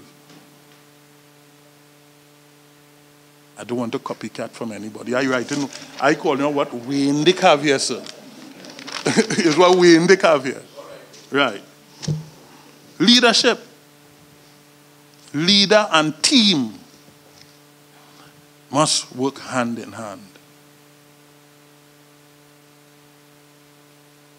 It can't be icy. No, I want to be clear. I am not in any way criticizing the incumbent, because when I left office, the person who is acting commissioner today was the acting commissioner then. And I want to be clear. I must say, I enjoyed working because, yes, we had a very good working relationship, but I'm just speaking to the issue of you must sit with the Prime Minister must sit with the cabinet. If I think that the Prime Minister of this country, well, all right, thank you for the correction. The cabinet has to sit with him. If I think in any way that doesn't happen, I am one that will go to the media and make a lot of hullabaloo about it. So I think it happens, and I leave it. I'm not questioning it. I'm saying that the commissioner must sit with the deputies and discuss issues, because there might be issues surrounding an assistant commissioner that needs to be discussed, that cannot be discussed when you sit with the deputy and the assistant together once per week, which is on a given day. I don't want the public to know that day. So it's no problem in sitting with the deputies and assistants. But you must sit with your deputies. In the event of anything, the deputy who will hold on for you. And therefore, there are issues. Sometimes there are good ideas of training, especially utilize the background. In my case, Unfortunately, for me, I passed through every part of the police service except special branch and except narcotics. 14 years as an instructor and 30 years in investigations. Sorry, 20 years in investigations. And the others? Former police officer, that the whole business of report writing, statement recording, investigation is watered down. It's not as potent as it should be. Because in the Deosaran, in the report in front of us, we saw where sometimes as high as 46, Mr. Richards, am I correct? 46% of officers who enter the promotional exams fail. And Mr. Filbert could not understand if these promotional exams has to do with regular policing. How could so many persons be failing an exam over something that they ought to be doing on a daily basis, right, which should be like second nature?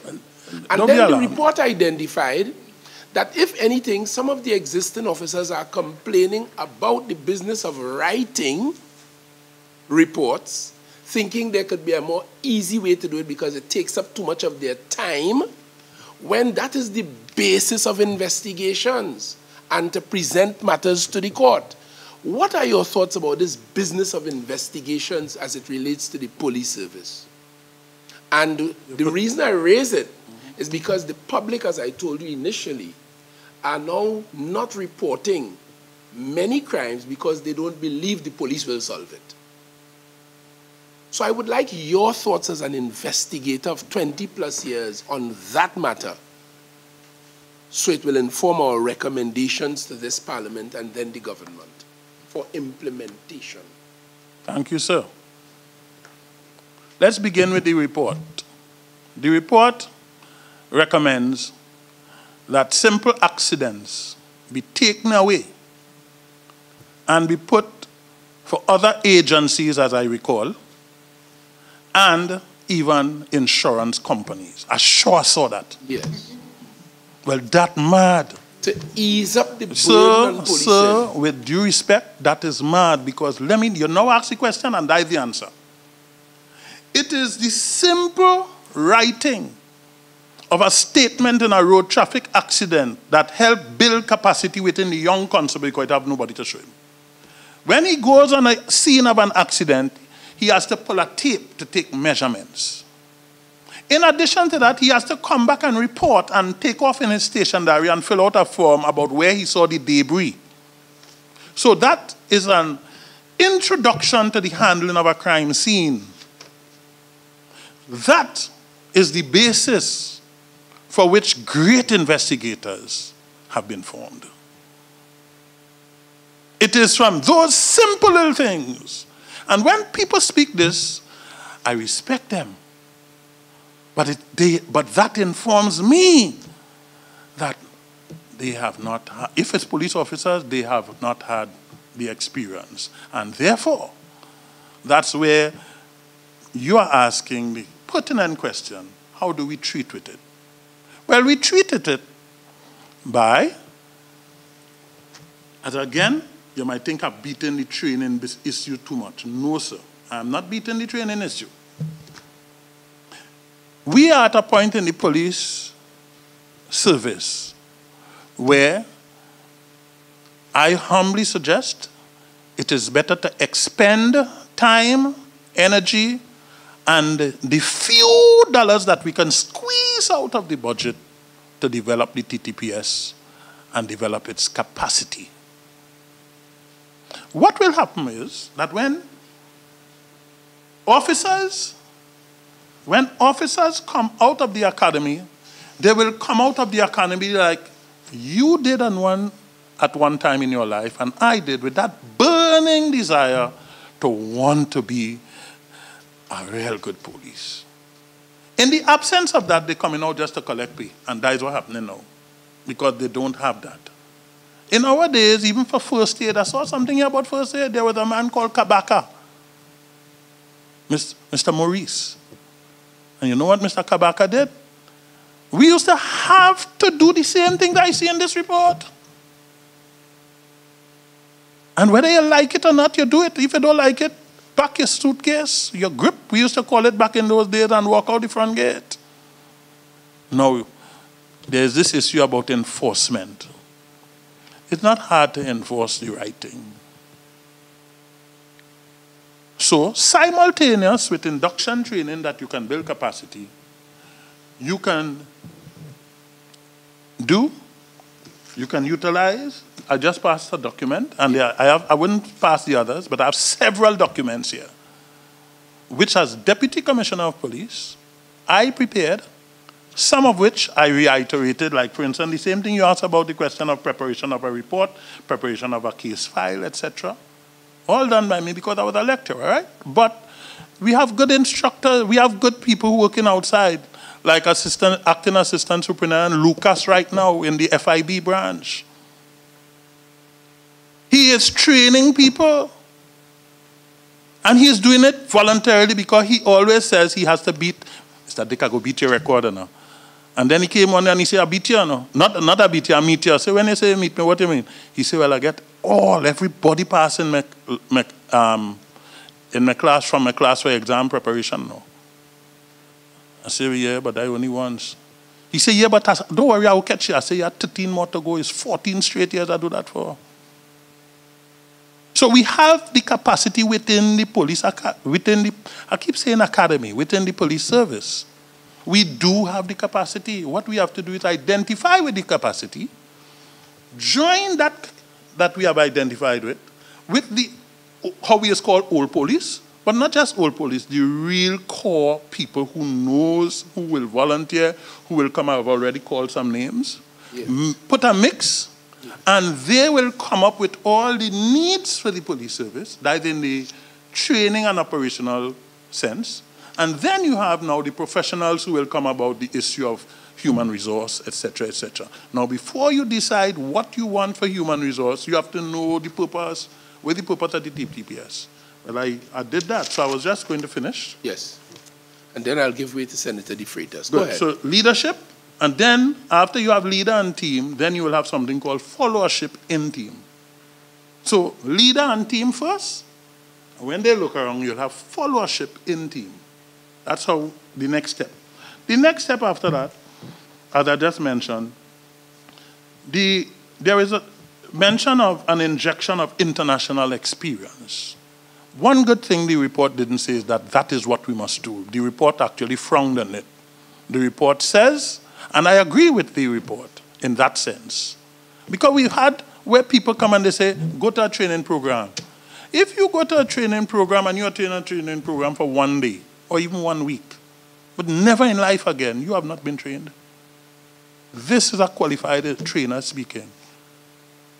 Training is the development of a habit. What habit? The habit that you want to see happen. Firearms. If you teach me to shoot in the training college, and then 30 years after, 20 years after, maybe by accident I end up on a course, or I never end up on a course, you have not trained me. You have sensitized me.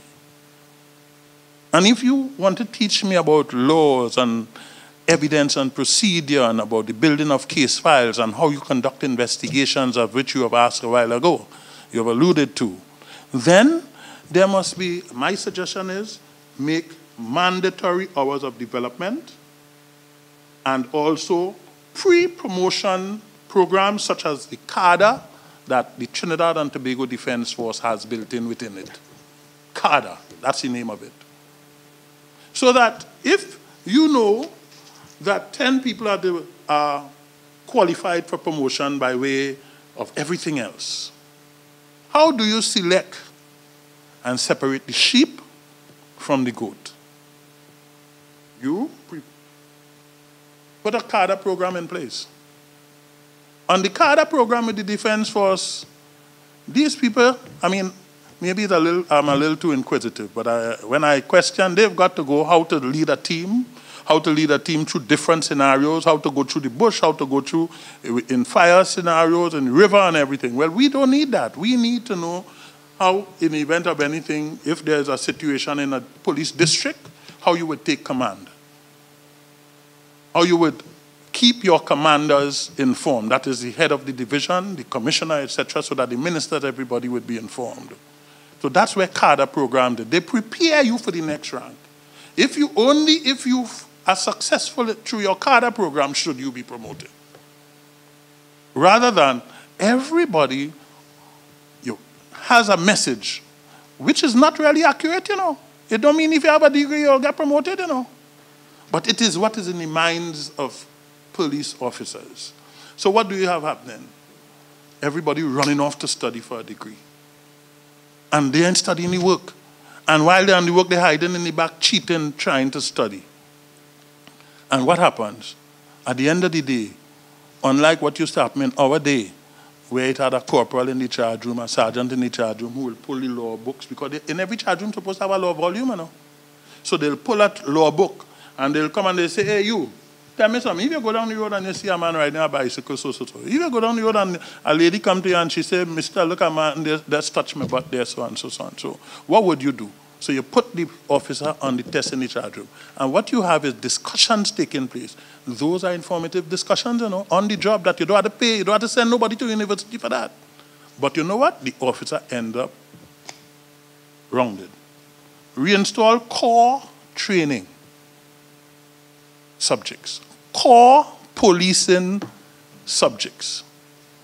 This was lost in the quest for two things. One, no disrespect to former Commissioner Trevor Paul, but while I was an instructor, he came down there as an assistant superintendent. And he's all, and no problem, as I say, no disrespect to him. I agree with him that the approach to dealing with people should be more civil. But what happened while I was an instructor was that certain things we had which instilled discipline in police officers. A while ago I heard Senator Richards ask, where did it fall down or something like that? Well, this is where it fell down. At the training college, when they say, do not take any trainees' leave. Now, let me explain that for those of you all. A trainee is supposed to function, there are rules, right, and regulations, and there are laws. So a trainee, when in training, is supposed to function at a certain level. Your boots is always supposed to be clean. Your uniform is also always supposed to be slick, straight. And if that uniform was not, and for any way you faltered, or if you didn't do your homework properly, and when you come to class the next day, it's clear that you didn't do anything or you couldn't even do anything, they would punish you. One of the forms of punishment was that if you are supposed to go home on night pass Tuesday evening, because they had night passes on Tuesday evening or Friday evening. So you would leave around 5 o'clock Tuesday evening or 5 o'clock Friday evening and return 6 o'clock the following morning. And then when you come in 6 o'clock, those who inside Friday night will then go on the weekend, and they alternated. What happened was that was stopped. Do not take any trainees' leave. So trainees then started to get away with murder. In other words, you will do wrong things, and you know that you're not going to be punished. And that transcended into the police service. So now you have officers who say, you see me, I don't like that gray shirt, I ain't putting on that uniform. But do you know what criminals tell me when I'm interviewing them for offenses such as murder? Simple as it may sound. You'll ask a question to tell me now. This is in the bonding process. Tell me now about it. So why it is, when you see like officers like that over there, you want to play acting up. And when you see certain officers come here, be straight. You know what they say? The boss, well, I will correct them one time. Don't call me the boss. And I am on national TV all through my life as saying, do not call me the boss. Call me Wayne, call me Dick, call me Mr. Dick, call me officer, call me sir. Don't call me the boss. And you know what they will say to me? Well, chief, hear this, right? You see that officer over there? You see other man? You see, watch him good now. You see other man looking like a no-nonsense man? That man uniform, straight. That man, you see the man boots and all shining or what? Criminals know to respect the officer that is well attired. And they get away by saying, You see that officer over there? Yes, he want to be one of we. Look how he is, guy. Look how he looking. And that's the reality of it. So that deportment is one of the things that I dare say, and this thing about how gray and blue, and it's costly to import, and that the officers, you'll get them to work. You will get them to work if they don't, if you allow them to wear this blue and blue. Everybody, you're going all about everybody, all young police officers now, all they are seeing in their minds is I want to be in that blue and blue thing with a big gun around my back. That's not police, sir.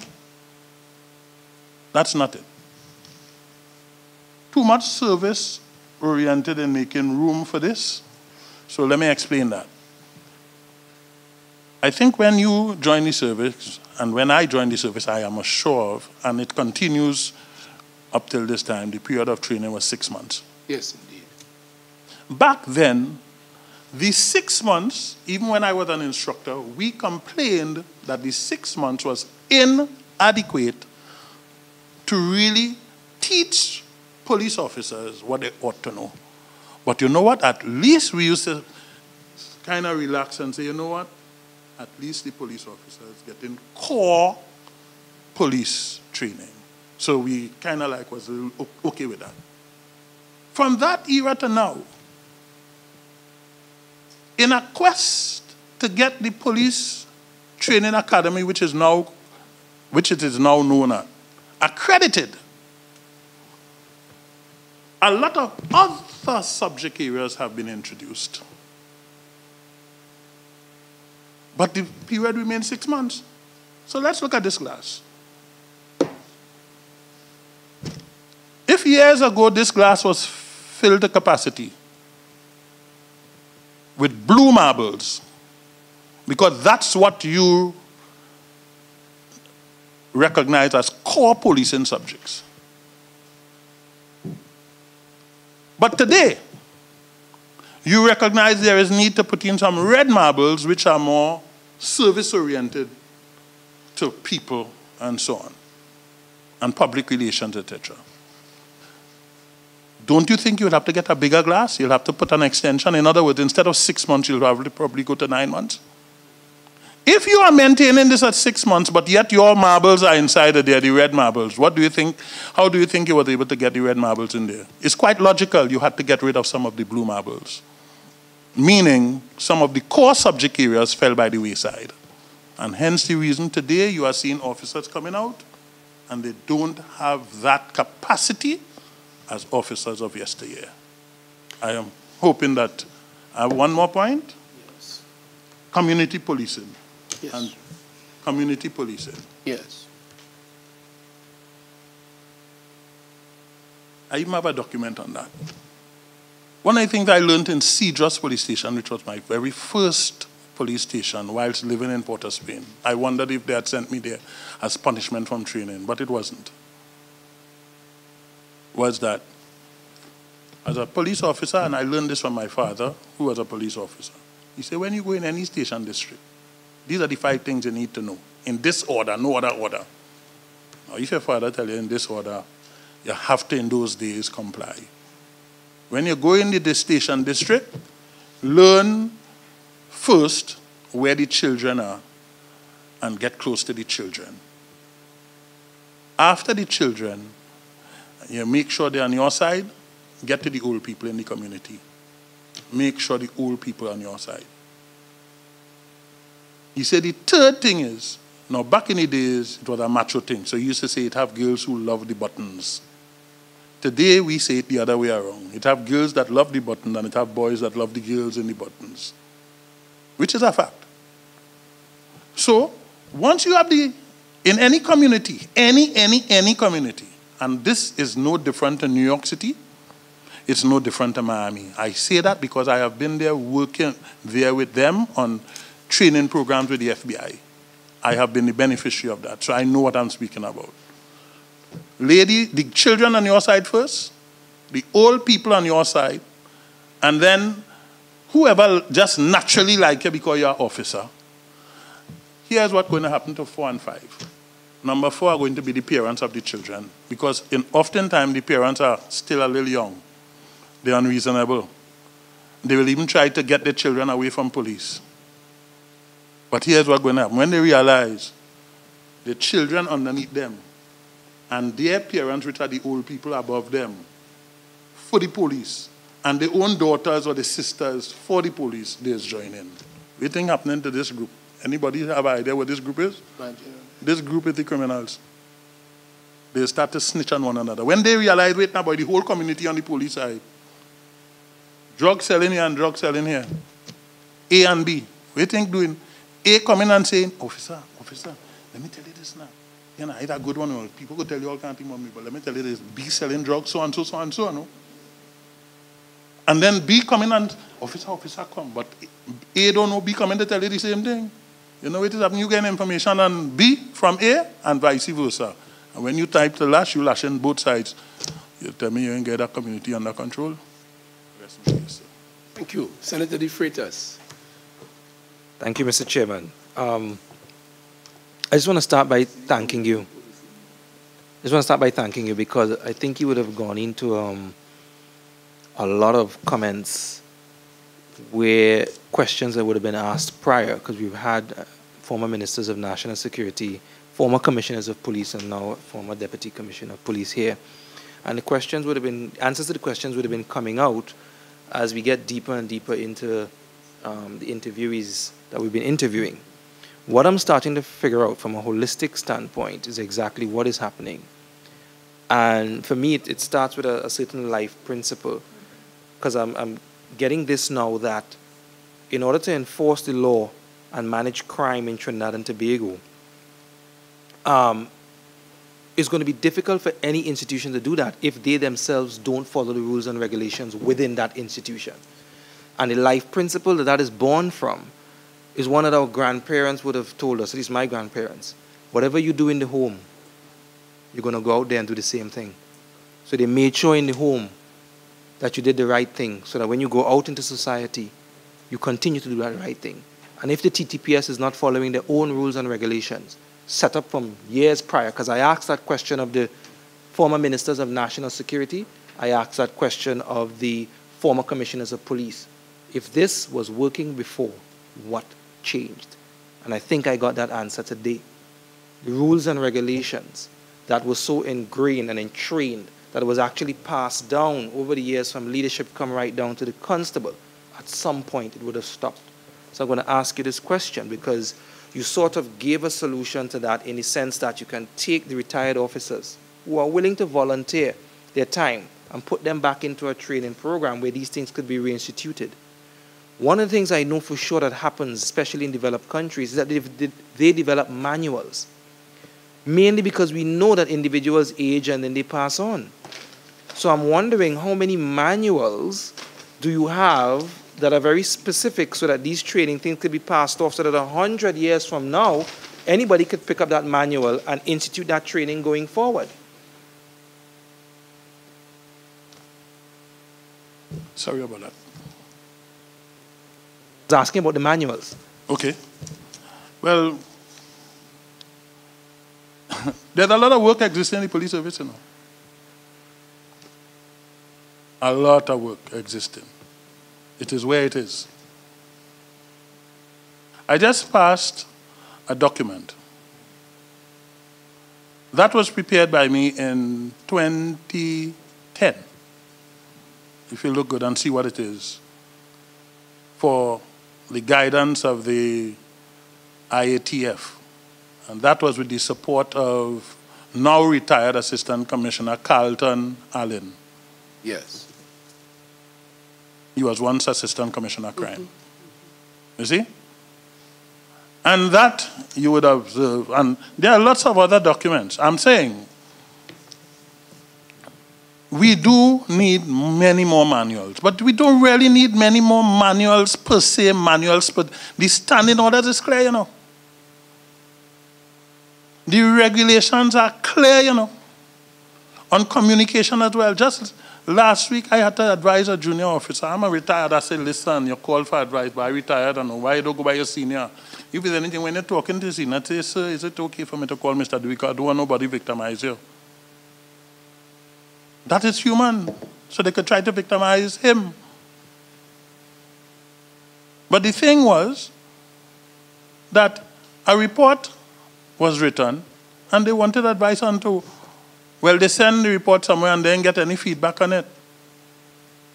So they wanted to send it somewhere else. I say, if you send it somewhere else, the regulations say you must pass it through your immediate supervisor, who will pass it through their immediate supervisor, even through the commissioner before it go out. What you could do is you could forward it, and then to the bottom you could CC, and then so that they know that it went. So that the manuals are there. What you need really to do right now, honestly, I think you need to build capacity within the police service. So, Dick, gentlemen, take a question from Senator Hussain and then have a... Mr. Dick. Yes, please. Regarding the attendance of police in court, this has been a very important issue, because you will go to the magistrate court, and on average, if 10 matters are called, 8 of those matters, police are not present as complainants in these matters. Is there any way, any checks and balances, or any body that monitors the attendance of these officers in court? Because you often find that they have very good work done in the investigation, proper statements are filed, but yet the officers do not attend. Throw away a lot of work, and you set criminals free. What is in place, or what do you recommend to address this issue? From a practical standpoint, you see, mention was made of the police inspectorate or something like that. And in reading, I saw the issue of inspections, etc. If you look at one of the documents that I passed to you all, in that document, you would see, the first document, you would see where in my guide to police officers at senior levels and chief clerk levels, because you would even see written in that document where I put the chief clerk is the de facto senior superintendent. It means, oh, okay. You all may refer to in your office as the secretary, your personal secretary. So that a senior superintendent has an office staff. The senior officer in charge of the office staff is referred to as the chief clerk. I'm hoping that I'm clear enough. Good. So that the chief clerk is the de facto senior superintendent. The deputy prime minister, in the absence of the prime minister, is the de facto prime minister. Whatever he or she says goes until, because if himself they say no, somebody else say no to it. All he or she has to do is to call the senior super and say, sir, look, I just tell them so and so, so and so, and they want to listen. Then the senior super pick up the phone and call and say, let me speak to so and so. All right, I just gave instruction to do so and so. And then you'll hear the person saying, okay, sir. Why you didn't say okay, sir, up front? So that maybe there's time for that police inspectorate now. Let me tell you why. That's a function that was normally and is still supposed to be under the control of the senior superintendent in charge of court and process branch. But because of the volume of cases, you find it has become really a tedious job for him when there are other things for him to do. But in divisions and branches and other divisions where they are caught, the officer in charge of the division has an officer set up for dealing with court and process. So the officer in charge of court and process, but is supposed to deal with that. At this point in time, there is need for there to be a serious link between that system and the police complaints division system. One more supplemental question on this, if you may permit me. We always hear about files being transferred to the DPP's office. Files being transferred to the DPP's office, and sometimes those files take 2 to 3 years for a state prosecutor to be appointed from the time it leaves the police service. Why is that so? Okay. Well, let me not say files transferred. You see, again, the way people speak. When you're in the investigative arena, it's not like you transfer a file. What you do is that you consult with the DPP. And then you hear people talk about the DPP give you instructions. The DPP don't give instructions, the DPP give advice. So that, let's say I go to the DPP with this file concerning a murder case. And when I go with this file, I'm going actually for the DPP, to sit with the DPP, to discuss with the DPP everything appertaining to this investigation. The DPP has his or her job to look to see if there is sufficient to advise, well, then you should charge. Sometimes when you are going through, you realize that, hey, more work needs to be done. So the DPP will guide you accordingly. When the DPP guides you accordingly, sometimes the DPP may say, leave the file with me so that I can read over every single thing in it. Or sometimes the DPP may say, go, do so and so and come back. And that is what happened. But a lot of people who really don't understand it, the easiest way to just say is, the file was transferred to the DPP.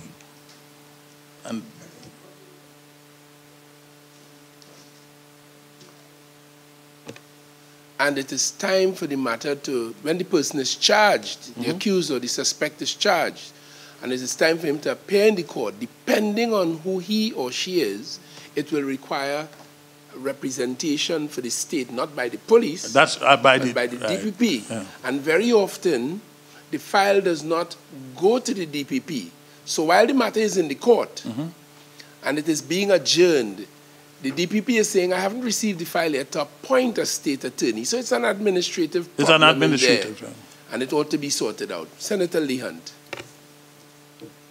Mr. Dick, you know, I listened to you, and I mean, I'm very impressed with your comprehensive knowledge of the service and even some of the recommendations that you have put forward and so forth. You left the service when? About a year ago? Yes. Around. Well, May come in is going to be a year. About a year. So very recently. I mean, and we've just had this report. So a lot of what is in this report, I mean, clearly, are there any, are you surprised by the state of anything in this report was surprising to you?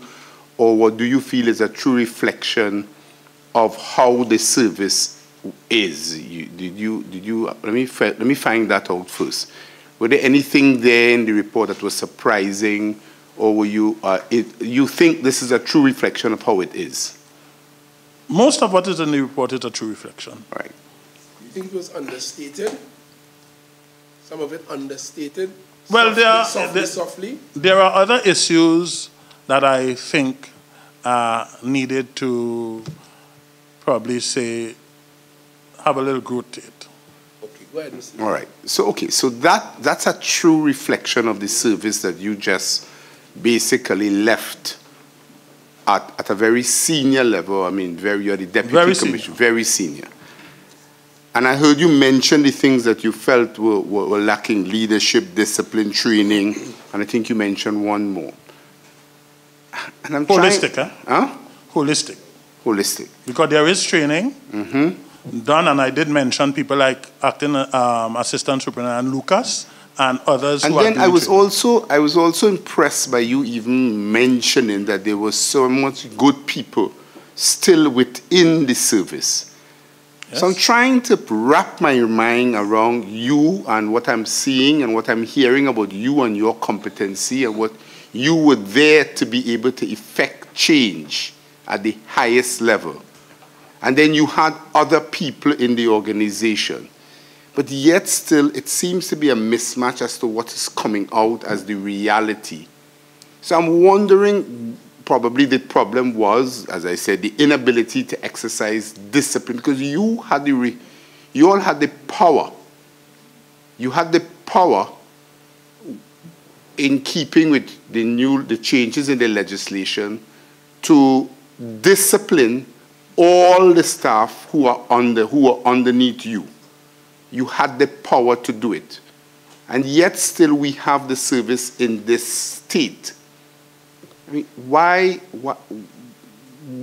the question to me, what are the lapses or what are the improvements that you would have liked to see what were the problems in you being not able to exercise the level of sanctions on the people in the police service as a person who was there? Because I'm sure you would not have liked what I'm reading there is not what you would have liked to be able to govern over or to. So what were the problems? What are the problems in your ability to exercise your control? Surprisingly, I am from the private sector, and I could then say, if I had an organization like that, and I had the power, and I was at that level, then the fact that it exists, I'm responsible. Then you are responsible. Yes. So what stopped you from cleaning it up? Okay. First of all, there are some of the issues there mentioned in the report. It's completely out of my remit. One, but I'm aware of it. How am I aware? I'm part of the police service. I'm observant. Plus, when you have followership, they come to you with issues. Oftentimes, the people that come to you with issues are not from directly under your command.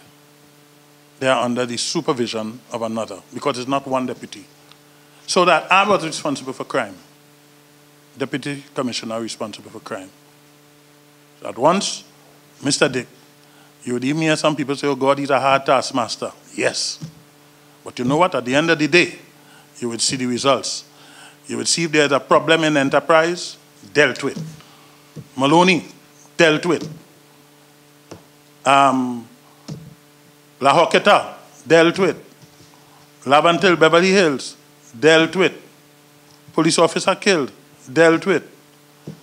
The young girl in the IAM store on Charlotte Street, dealt with. So you would see, and that brings me to this point. Not because you're a senior officer, you must go to work 8:30, but by 3 o'clock you're gone. The Commissioner of Police now, I must praise him for that. Sometimes he would even say to me all 10 o'clock in the night, boy, Dick, boy, like it's you and I alone here, boy. The Commissioner works, he comes in and he will go meetings, he work, he go, and sometimes all 10, 11 in the night, he now leaving. So that, but again, it's not one man. Earlier on, I suggested, and I will maintain that suggestion in relation to your question. The Commissioner must meet with his 3 deputies, sit and talk. In that way, you can have ideas, you can have commonalities in issues to be dealt with, you can have suggestions, workable suggestions, you can have new injection of thoughts, and you can have proper delegation so that you can have proper accountability. Well, that is leadership style. That is leadership style, and that you can't legislate a leader to must meet. But I understand that, so I put that down as a problem. Well, I only say that because where I came from, and you see, the other thing is that we encourage our subordinates to meet with their subordinates. So we encourage our superintendent to meet with the junior staff. All right. Right, so that's one. And the other thing is this. So the issue of the discipline. I have on record here. You see a file with executive meeting, another file with ComStat meeting. I have on record here, and where I insisted that when I give instructions, it must be written. So it is in the minutes here that Mr. Dick gave instructions that all police officers must wear the gray and blue. And anybody who gives any contrary instructions, no problem. Just remember, if you are out there and I see you and you end up before a tribunal, cite whoever gave you instruction that permit you to wear it. You know what happened? Mr. Alexander used to be on TV. Try and remember good. He's an inspector of police and he used to be in a whole blue outfit. With what they call it, this show. Beyond the tape. He said, you spoke to him? And when he said, well, he was permitted, I said, okay, no problem. I said, go ahead and wait. Don't stop, right? I said, but here what? When you end up before the tribunal next week, cite the person that permit you. You know what happened? The next day he was in khaki. So it's not like I didn't do, and it's not like there aren't other officers who aren't doing. There are good officers, and there are officers who are doing what they're supposed to do. But if you have other forces that is militating against some of those things, then it's like you're fighting a losing battle. It's just you have to be strong. And having said that, that brings me to this point that I intended to make earlier, and it slipped me, and thank you. You see the police PSC, what they call it, Police Service Commission? When I was reading this, I see where it is recommended that it either you reshape it, or you abolish it and you come with the POB and the PI or whatever. But let me tell you, whatever you're coming with, inside of anybody that you are going to have to supervise the operations of the police service, my recommendation is find, just like they have it in I'm sure they have it in Miami, beach police. The people that are responsible for them. They have a body, and inside of that, and in the New York City, they have retired police officers who know that ground and know it. Yeah, why? I could submit a report to you, and the report could look real good in reading. And if you don't know about policing, you could say, boy, good report, these fellas working good. But if you have on your team, and here I didn't say one, I say at least 2 retired police officers who have been tested and proven. You know why I say that? I say that because of 2 reasons. One, if the report come and we start to read it, say, well, wait now, who they feel like catching with it, like they forget I hear, or probably they know I hear. So you call them in and you point it out to them. Number 2 will happen. So you clean up the camouflage report, and hear what happened with number 2. Number 2 is that you ain't sending a report like that to us anymore. You know why? Because that will act as a deterrent. You'll tell yourself, boy, for me to send a report like that, boy, with that man upstairs there, we have to do better than that. We have to be able to account. So you have no recommendations. So you think then the procedures... I have no recommendations. So the sanctioning procedures, let's just go back to sanctioning. So you are convinced then that based on your experience, the sanctioning procedures that you have, or you see no improvements that is required in that element, it's a matter of leadership and execution. And in your case, you are found when you execute it, you could get the level of discipline, compliance, and whatever within your line. So if at the end of the day, then we have a report like that, where we have all of this indiscipline that is there, clearly by extension, if I follow your argument, it is therefore then a lack of execution of the required rules and regulations from other ends or other arms of the police service from the top coming down. Out of 100, you just got 99.9%, if not a full 100, because you are correct. Okay. And the issue lies not just only in failure to execute. If you don't know, how could you execute?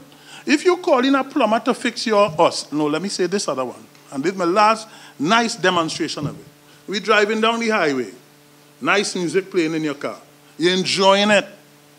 You get a flat tire. You pull aside. You have a cell phone. You ain't going and change no tire, no. You say, nah, man. You call and tell your son, I have some tar home. What I put on top of the roof when it had a hole in the galvanized yesterday. Because it had a hole and rain was coming through. So I had some tar.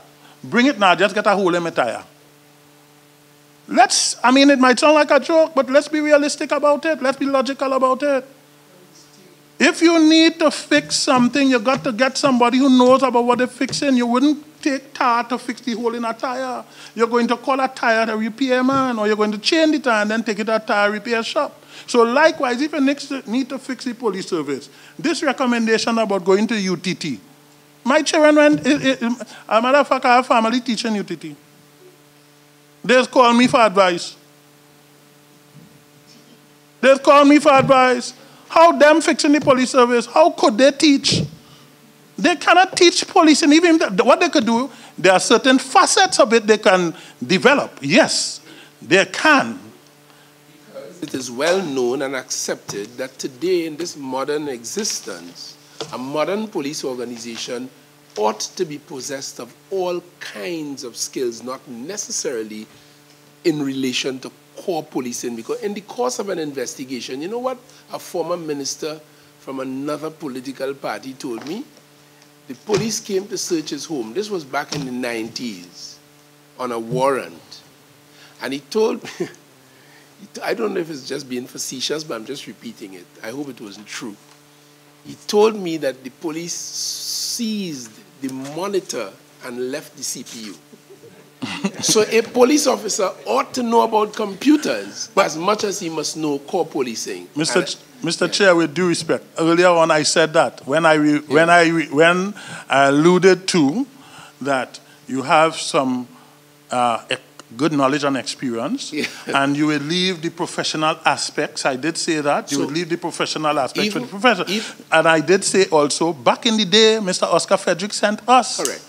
To Hewitt Law School. I'm just circumscribing the point you made. I quite agree. Even religious knowledge and counseling and issues there are all kinds of skills that a police organization ought to possess to function effectively. Let me take you to the business of Laventille as a former deputy commissioner of crime. And the clock is ticking, so we're getting to that point. But let me take you there for your thoughts on this. And you mentioned the IATF, the Interagency Task Force, a while ago. They have been very, very present in Laventille for many years. The Interagency Task Force can show you, if you check their statistics, and you would have done so, thousands of patrols in my community and the greater Laventille even. In addition, well, the Interagency Task Force patrols along with soldiers as well. Okay, so we have the presence of soldiers in the IATF inside of there. The Besseau Street Police and other neighboring police, they have reason to be in there on a constant basis too.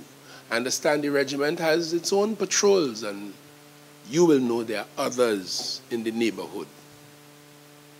And yet, it seems to us, me at any rate, that, and the people tell you the guys have learned to time the police patrols, and when they are ready to kill, as happened in Chumakak a few weeks ago with young Joshua Andrews, may his soul rest in peace, and I commiserate with his family again, they seem to be able, the criminal element, to just draw their weapons and create mayhem whenever they are ready.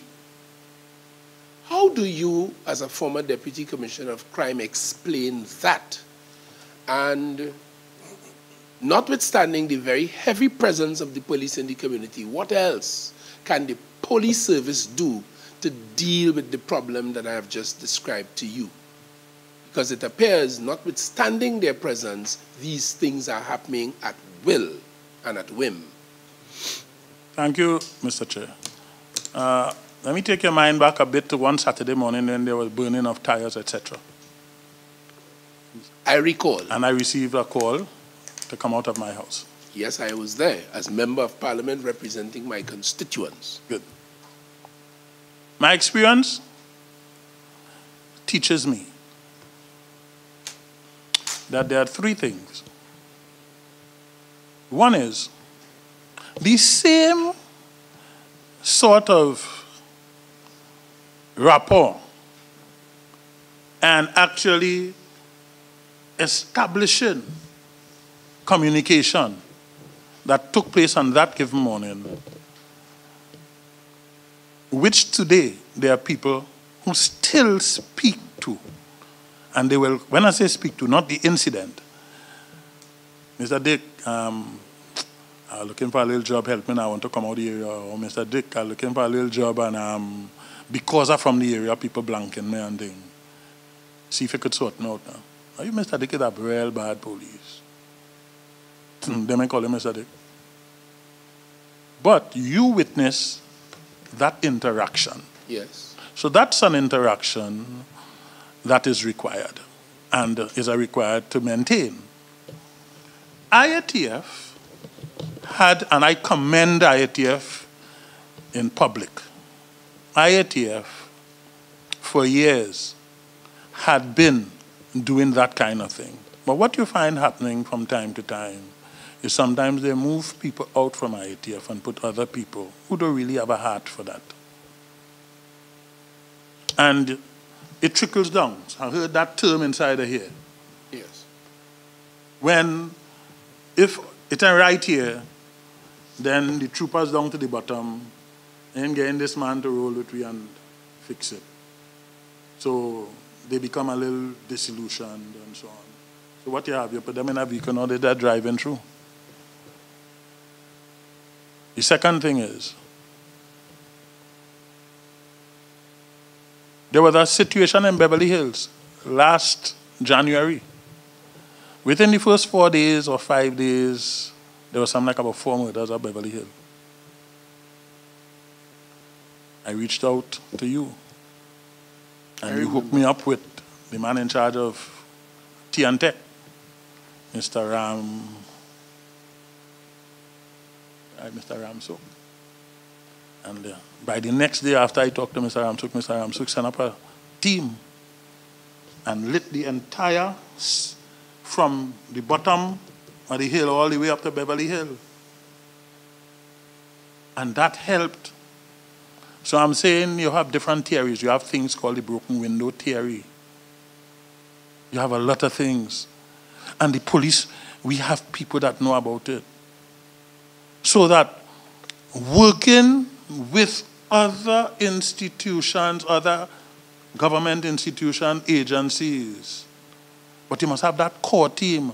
And if somebody today, maybe somebody tells you something, you can't get vexed and just move that person, because this person performing a core function. It have people in IATF who due to their presence in IATF, have a Lavender lockdown. And then you'll have some people coming maybe from some other areas. I wouldn't call, because when it's not negative, you don't call name when it's negative. And they feel, well, I'm the boss. I think, nah, and they're looking at it, and the slightest little thing you want to take fame. What that does, that kills the spirit. This thing have a life, you know. This thing called policing, it have a life in it, you know. A kind of, it's from within that kind of way, you know. Mr. Philbert calls it a soul. Well, all right, yes, it has a soul. Mr. Chairman, if I could. Please. Good afternoon, Mr. Dick. Good afternoon, sir. Thank you for being here. Let me put on record my appreciation for your 40 years of service. I had an occasion to interface with you during that horrible morning when we learned of the carbon heinous murder of Dana Sivahar. Yes. And your service was exemplary. Your level of professionalism was astounding, and you just spoke about the fact that you are a stickler for accuracy, and you coming onto the network several times to correct erroneous information. I thought was admirable. On to my substantive question now. You know, I've listened to your commentary so far, and you spoke about a situation where you were sent to the Teachers Training College and the law school by your trainer at the time. Senior superintendent in charge, not trainer. And you spoke of several other initiatives that had been successful.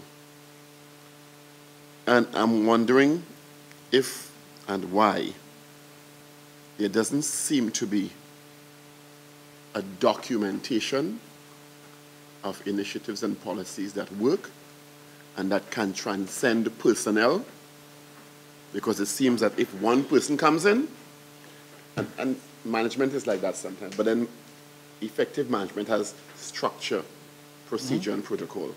When an organization looks at itself and it sees what works, so that somebody can't come and change something that's working on a whim and fancy. And even in terms of the standing orders and regulation, it seems optional depending on the supervisory entity. Optional, they say? Well, it seems from what you're saying and others have said that you could have goal here with a mohawk. No, sir, not optional. You could lose your work for failing to comply with the standing order. Yes, but people are not losing their work. Good. So it seems optional. If it's against the regulations and standing orders. Oh, you mean it seems? Yeah, because if it is against the regulations and standing orders and it's happening, it's optional. Well, it's not, eh? And there doesn't seem to be documented policy at some level past the standing orders and regulations for operations. We've had a situation recently, and not the first time, where there has been some level of uprising in the Betham and other areas. And the response protocol doesn't seem like it has been an articulated or practiced one. Even the police commissioner going so far as to saying in a press conference, the acting commissioner that is, that there was a gap in the response. And I don't think I'm misquoting him.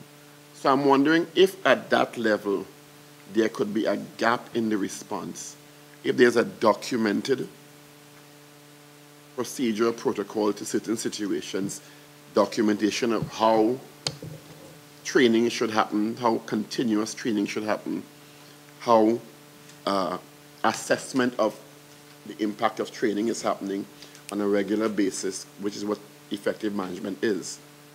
And why this is not so at this level, because in the private sector, that's how it is. I remember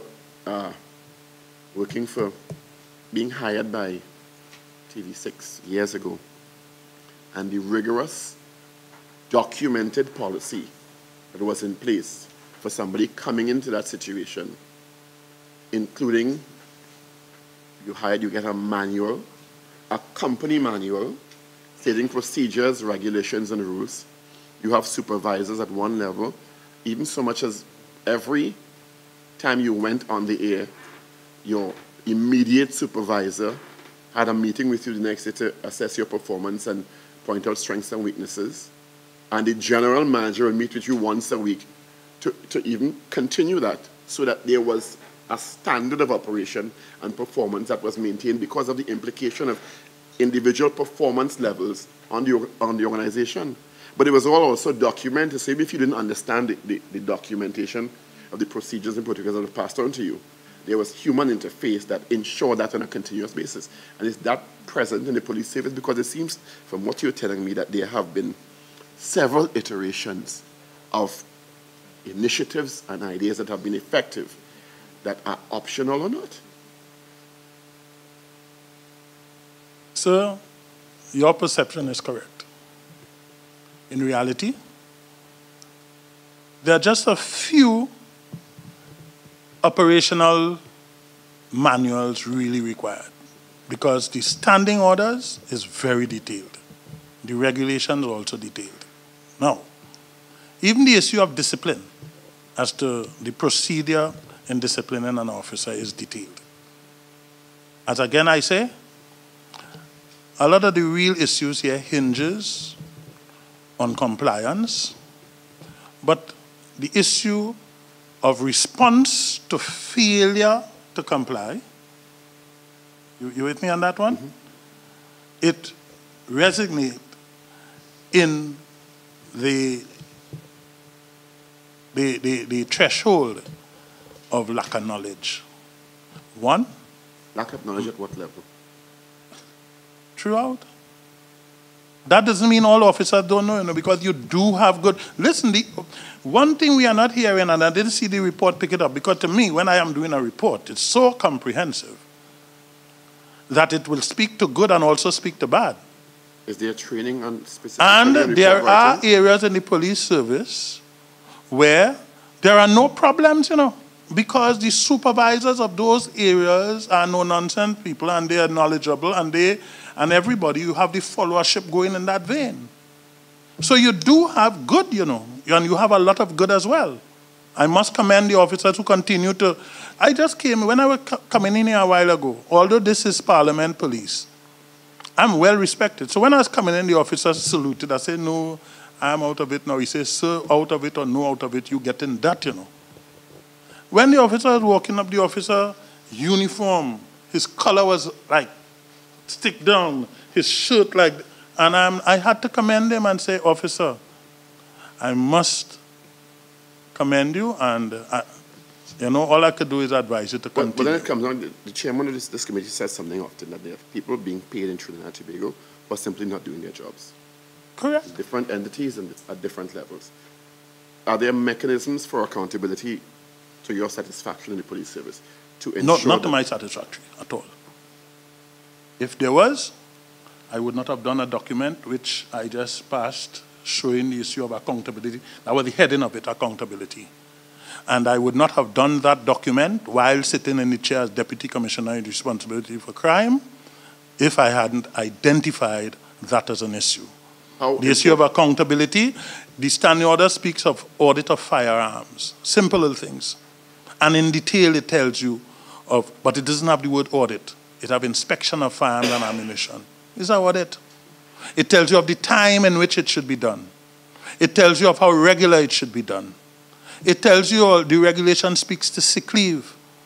That if an officer is absent from duty for 2 days and so on. I could give you a lot of specifics here. I could only give it to you because it's documented. It's not like it's not documented. This is an issue, as I said before. One, let's start with the Police Service Commission.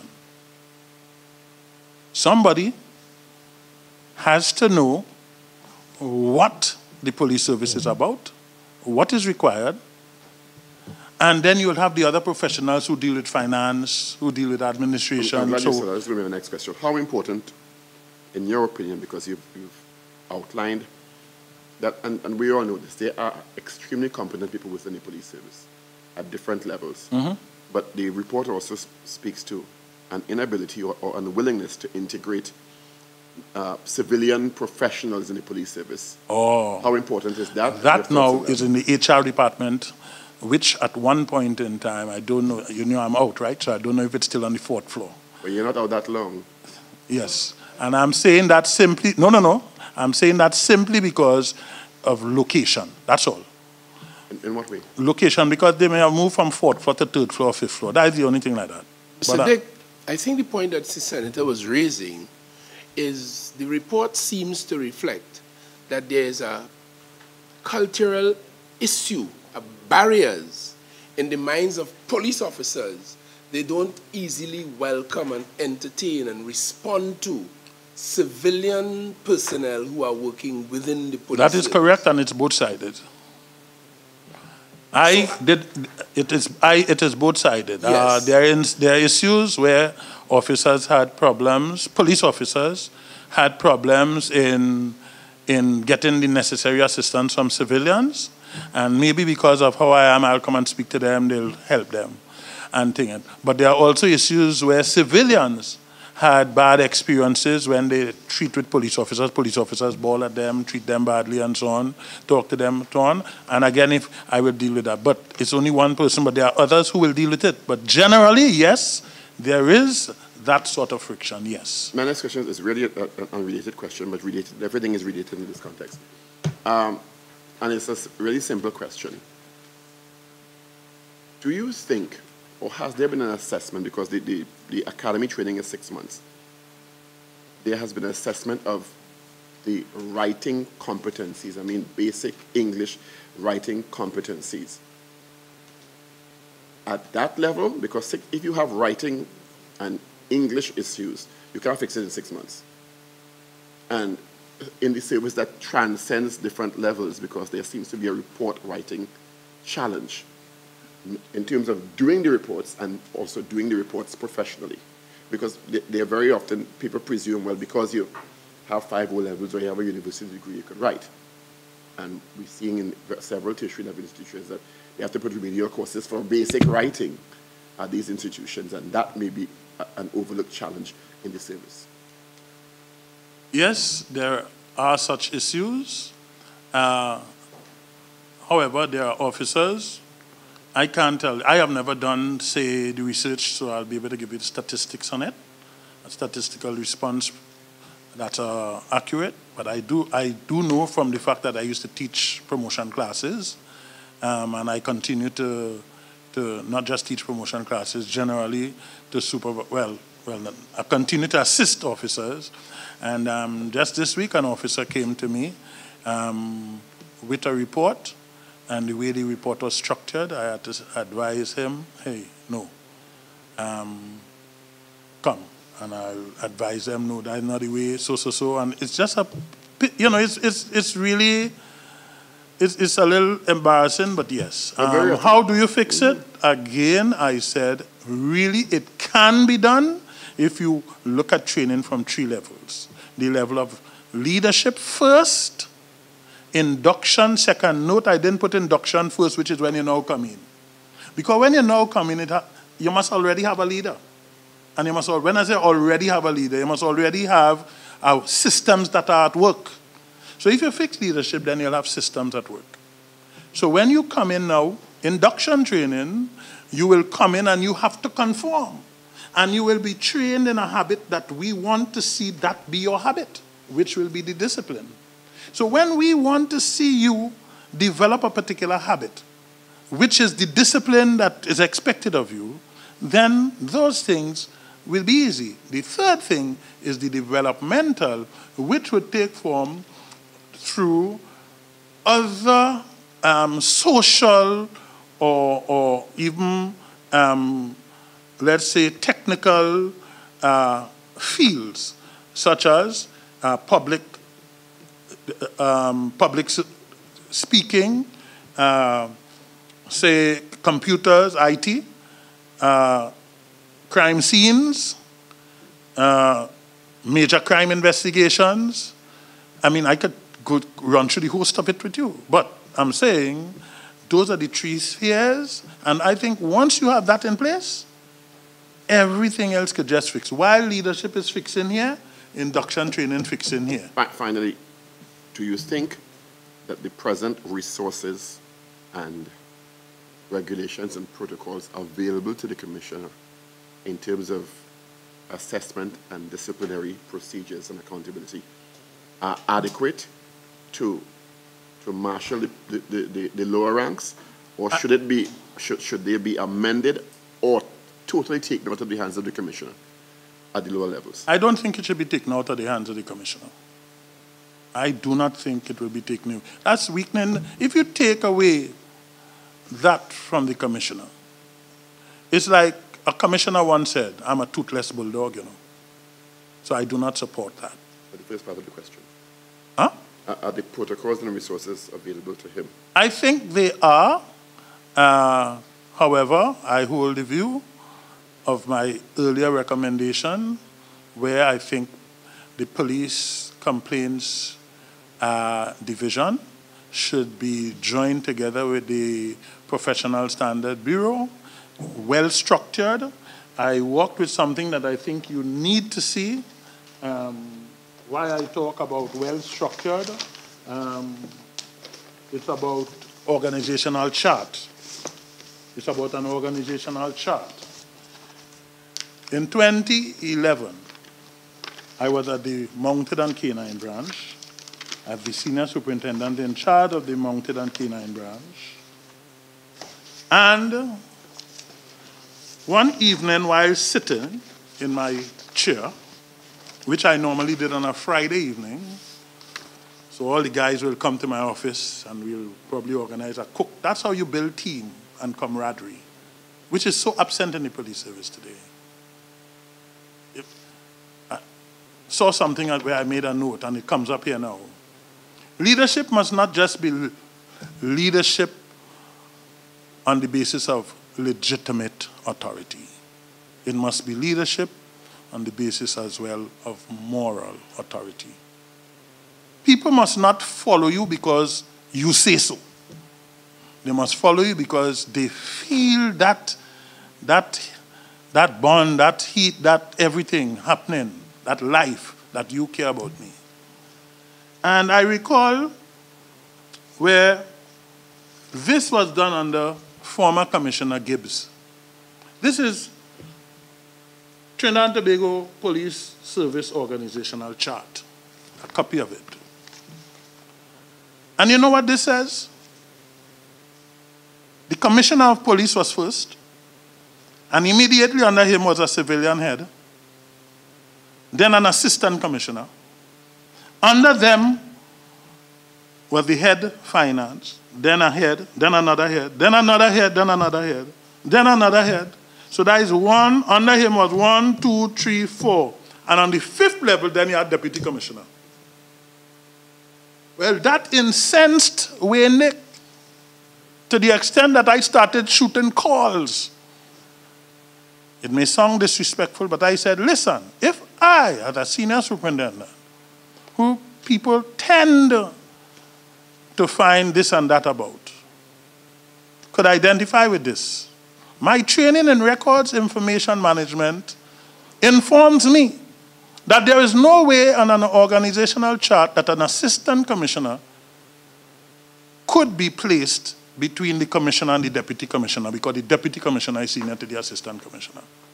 So are you saying according to this chart, because this tells you who reports to who, this is the reporting structure. And these are official documents. And this tells you of that the deputy commissioner must report to the assistant commissioner. Pardon, sir? Or it's just a change on name? It just means right now the deputy is the higher name and the assistant is the lower name. You just flip it around. Thanks for making me smile, Senator Lehant. That's all that would have I do appreciate it. It relieves me a bit. But, Senator Lehant, there is no way with things like this that Wayne Dick will say, okay to, or just stay silent on. And it was dealt with, and we see the result. I take it that in these military and paramilitary organizations, rank is a very serious issue, and what they carry, so they take, it's part of that culture.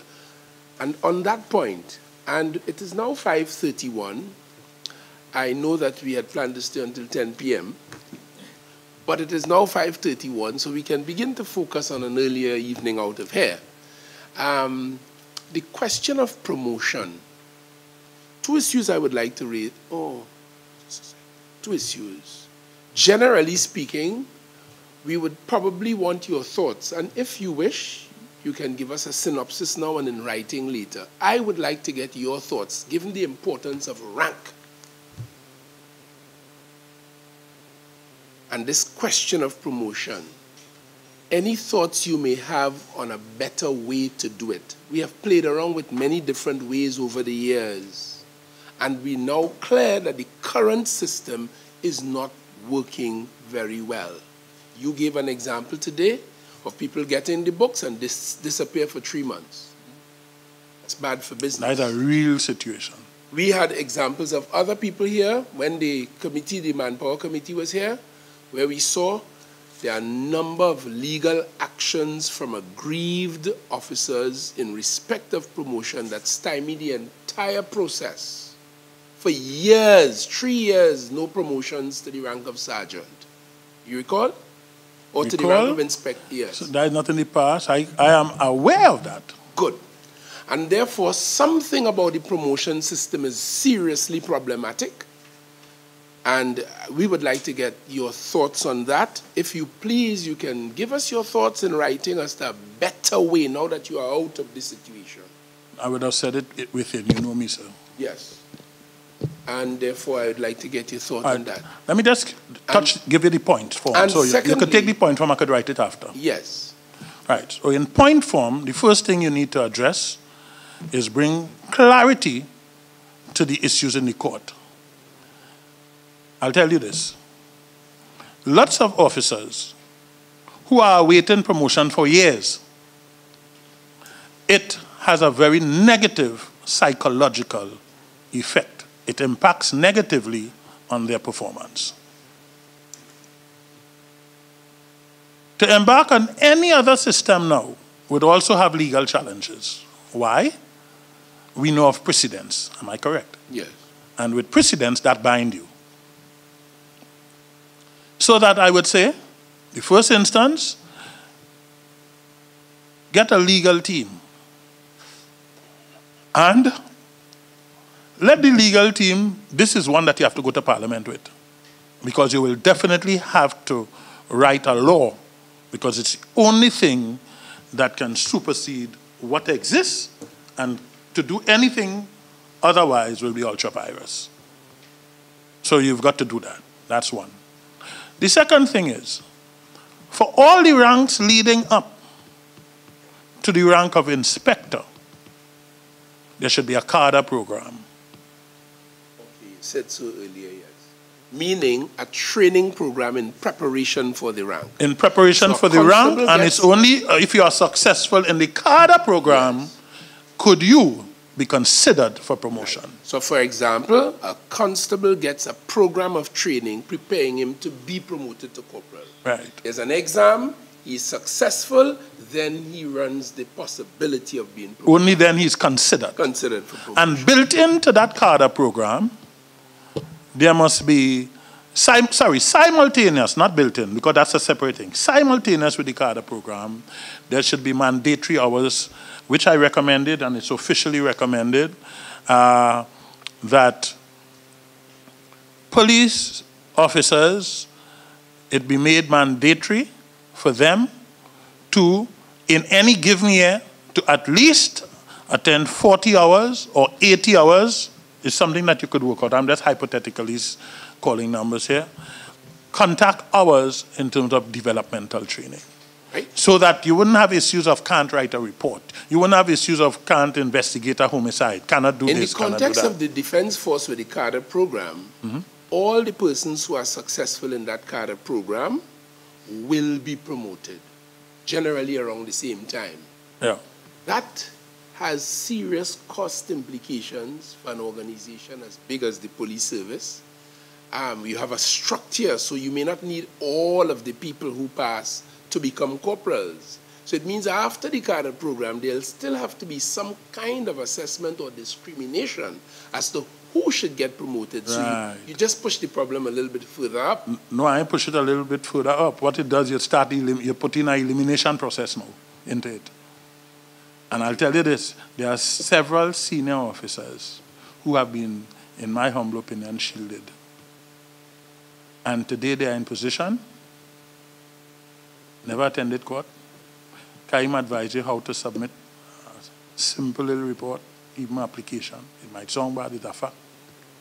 So while you have many who know what to do, you may have one or two who doesn't, because that is the shield. So I'm saying that you need to start the elimination process. Okay, I take the point, and we might ask for some further development. Madam Oliver, I think you'll be I think you'll play the closing innings on this one. Yes, close the batting on this one. Since it's 5:36, you're very over to. Thank you kindly, Mr. Chairman. Mr. Dick, you've had 40 years of experience, and in that time you would have witnessed a lot of changes in the police service. Some of them I understand not. So one of these changes would have been the introduction of civilians into the service. And from your observation, I'd like to get your thoughts on that. Do you think that now from the report we understand that the civilian population in the service is approaching 1,000 persons. I'd like to know from your standpoint, do you think that they are serving the purpose for which it was originally intended? What are your thoughts on civilization?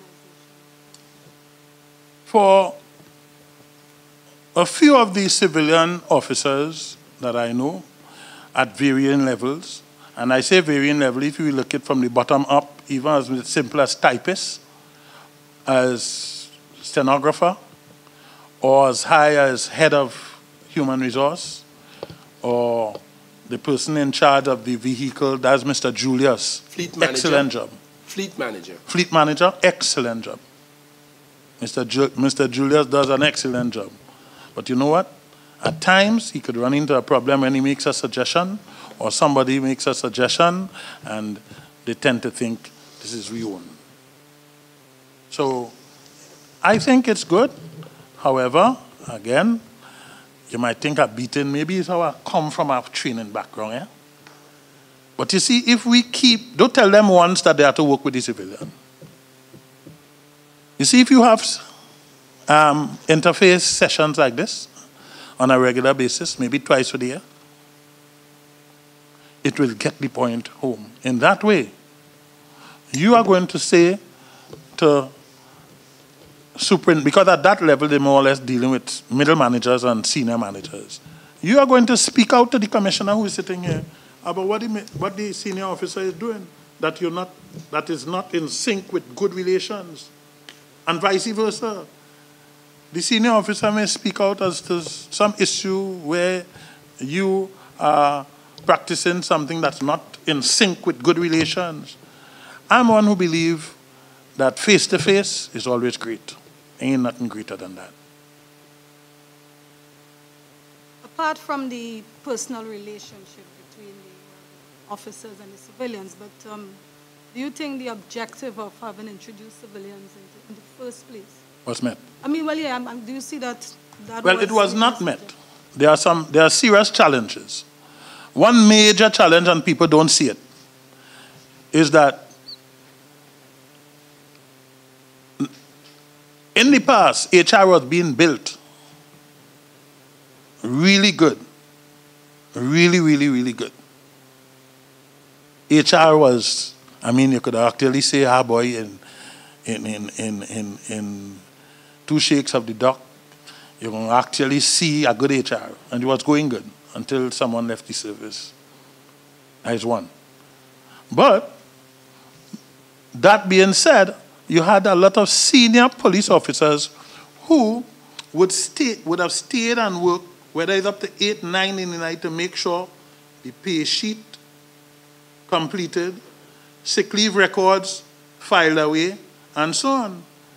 With the guidance of the police alleged, let me say the alleged guidance, because I have to be careful how I speak, the alleged guidance of PSA. When 3 o'clock reach or 3:30 reach, public servant gone, you know. And public servants come into when they reach, now there are some people that come in real early. There's a lady called Kadisha. 6:30 she on work, 7 o'clock she on work, you know, in the pay section. But there are some others who will come in all 8, 8:30 or 7:30, 8. No, not even 7:30, 8, 8:30. They must take their hour lunch. While a police officer, which is bad, a police officer will sit down here, have the lunch, and if you come, he will attend to you. And so your human resource issues are taken care of. Your records are filed away.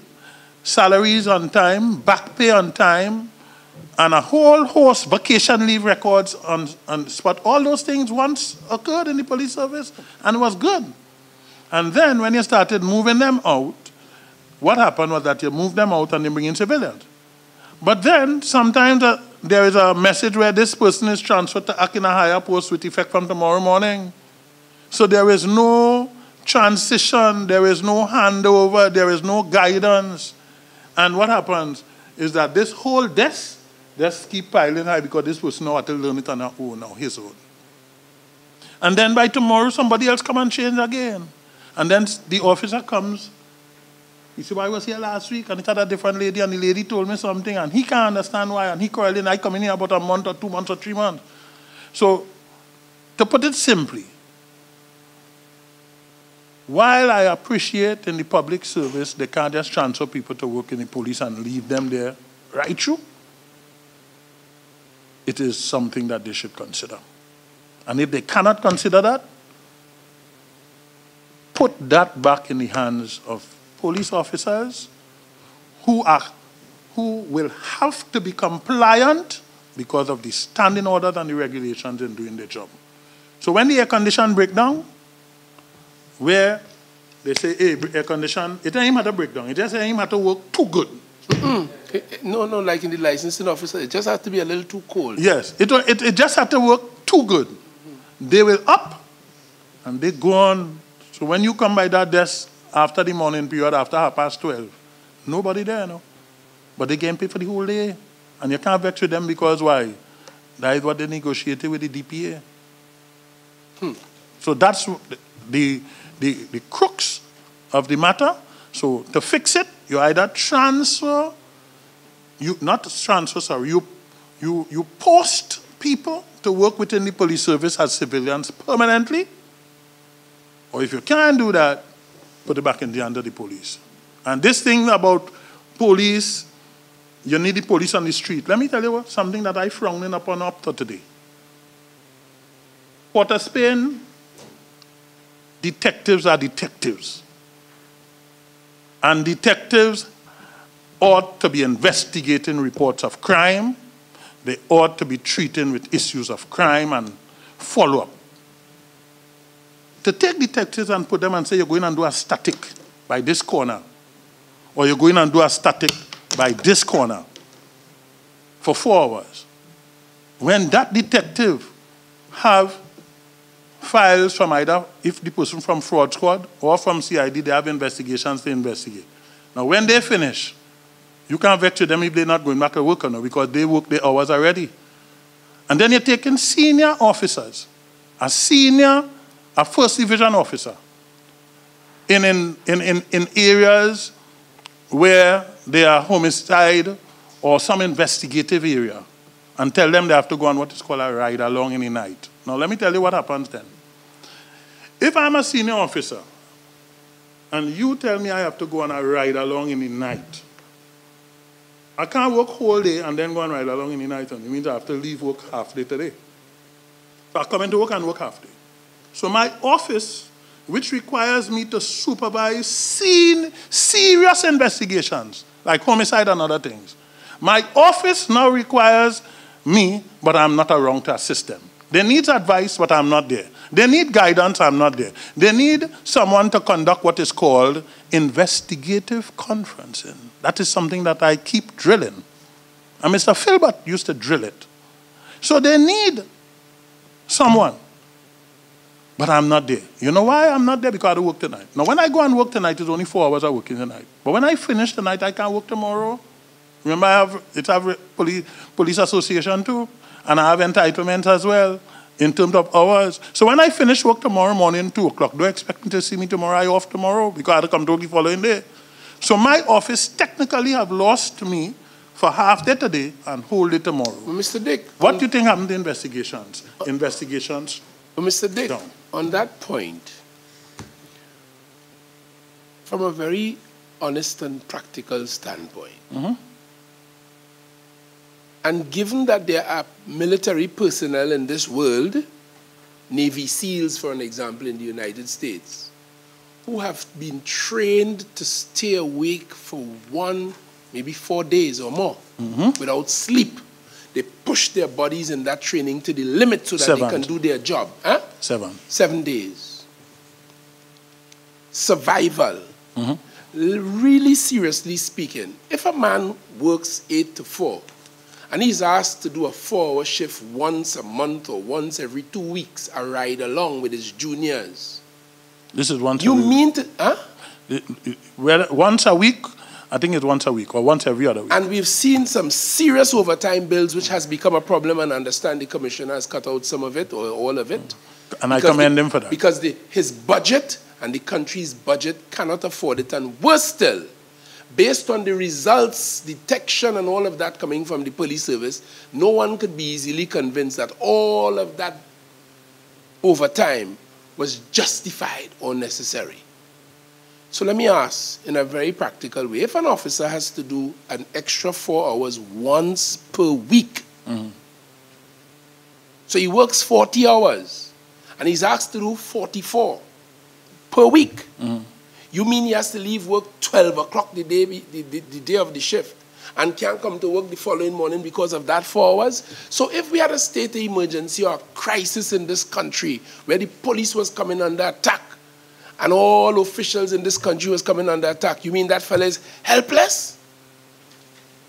No, it doesn't mean that. And I agree with you on the way in which you put it. However...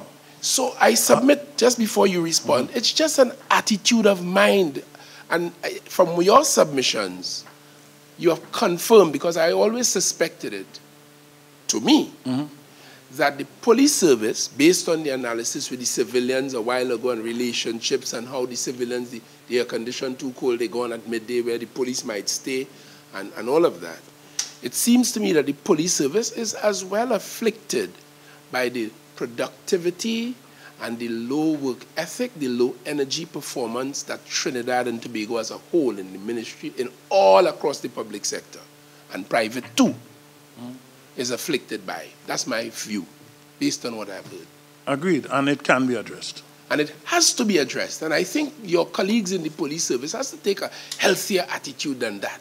If you as a senior, you are asked to ride along 4 hours a week, along with your juniors, to see what's going on out there, provide them with leadership and all of that, and you mean you have it so bad that you have to leave work 12 o'clock and come in 12 o'clock the next day to accommodate 4 hours? Well, I'll tell you this much. Maybe it's because of the background that I came from that I speak towards that particular issue in that particular way. I'll tell you why.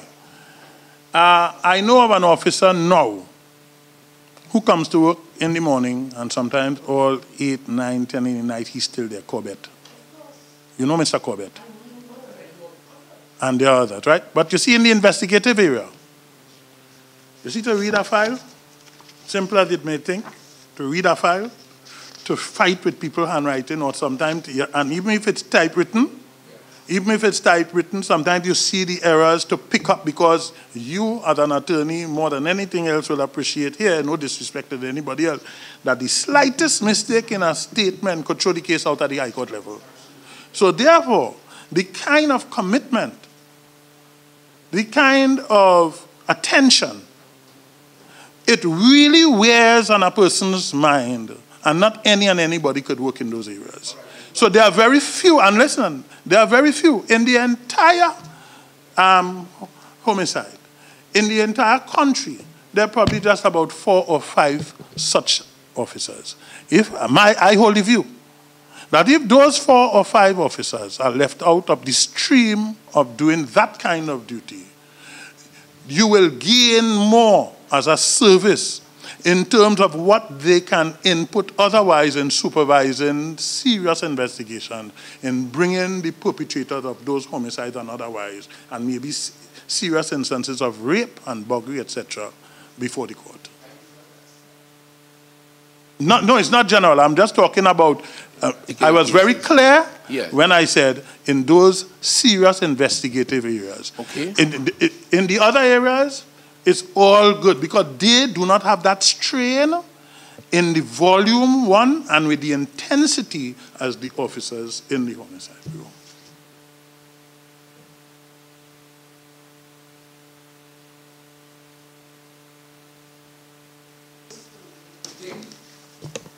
Mr. Chair.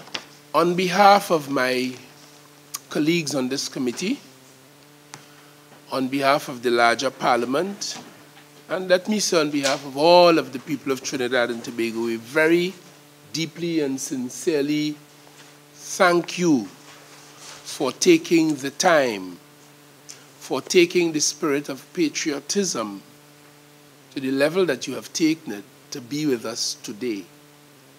This is really sincerely appreciated. Your discourse today, as has been expressed by my friend Senator Richards, and by implication others, was very, very illuminating. We learned a whole lot about the mechanics, the workings of the institution. Senator De Freitas, he told us that he better understood and reaffirmed some of the things he'd been thinking all along. You brought great clarity. We are very, very thankful. And a lot that you have said will influence the report that we are about to produce for the Parliament and for on the road to swift implementation of the things, because we didn't just take the report and work on it. We have decided to call people like your good self, people who have been operators in the field, to share with us, to illuminate, to bring light, and to clarify issues, and to do even more. And we're very, very thankful. So we wish you peace. We wish that you continue to contribute, because I am personally aware that officers still make contact with you on a regular basis, on a daily basis, to gain from your experience as we did today. So we thank you and we wish you safe passage to your other business, and we will look forward to that document in writing, particularly on your thoughts about an improved program for promotion. That will assist us as well. So we wish to thank you and invite you to make any closing comments that you may wish to make at this point. I do appreciate and honor the opportunity for being able to share with you. There's only one hope that I leave here with, and it is in the interest of Trinidad and Tobago. I've argued and continue to argue, more so in North America, I tend to really feel that kind of, friendship and all that. That Trinidad is still the best place in the world. I mean that. Because if it wasn't, I wouldn't be here. I hold the view that the perception is what is really dealing with us. Some of the perception is real. All the perception is real, but in reality, some of it is real. And I hold the view that if we want to improve tourism, so that people will say it's safe to come and we won't have all these advisories from the British, from wherever. If we want for people to invest in Trinidad and Tobago, and the few people that may have 50 cents that call it $1, not to pick up and just go away and say they're sending their children away and all that. If we want to be moving around and still be able to go Maracas midweek and then study that while you're on the beach somebody might come to rob you, we have to fix law enforcement. Law enforcement team begins simply, little thing like the Joint Services Staff call it. Police can't do it alone. I take judicial notice, and I think we should all take judicial notice of the fact that what is required is police, Trinidad and Tobago Defense Force, customs, everything. We have proven that it has been proven that when we work together, there is success. So that the chain is as strong as the weakest link. If all the others, everybody in uniform, everybody business fixed, everybody good, police is the only one want to play, they're doing it how them want to do it, anyhow they want to do it. If we need to fix it, start with the police. And to start with the police, this report, please don't just let this report go and sit on the shelves, as I have read about the Mastrosky report, the Woodall report, and all the different reports. Sanitize some of the recommendations, because clearly there are some that I totally, like the UTT thing, totally disagree with that. And there's another one I told you all too that I totally, the UTT, there are just two that I totally disagree with.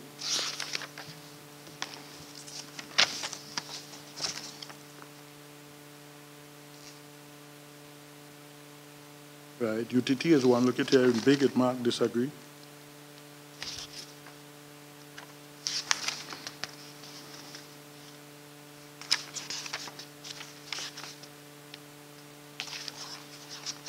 But anyway, as I said, you got to deal with it, right? And I wrote, oh, look at here, something about disagree.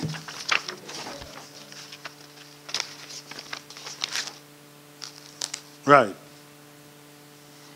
The ACPs, well, there's 3 then, because this is another one. This is 3, but this is 2 out of 3.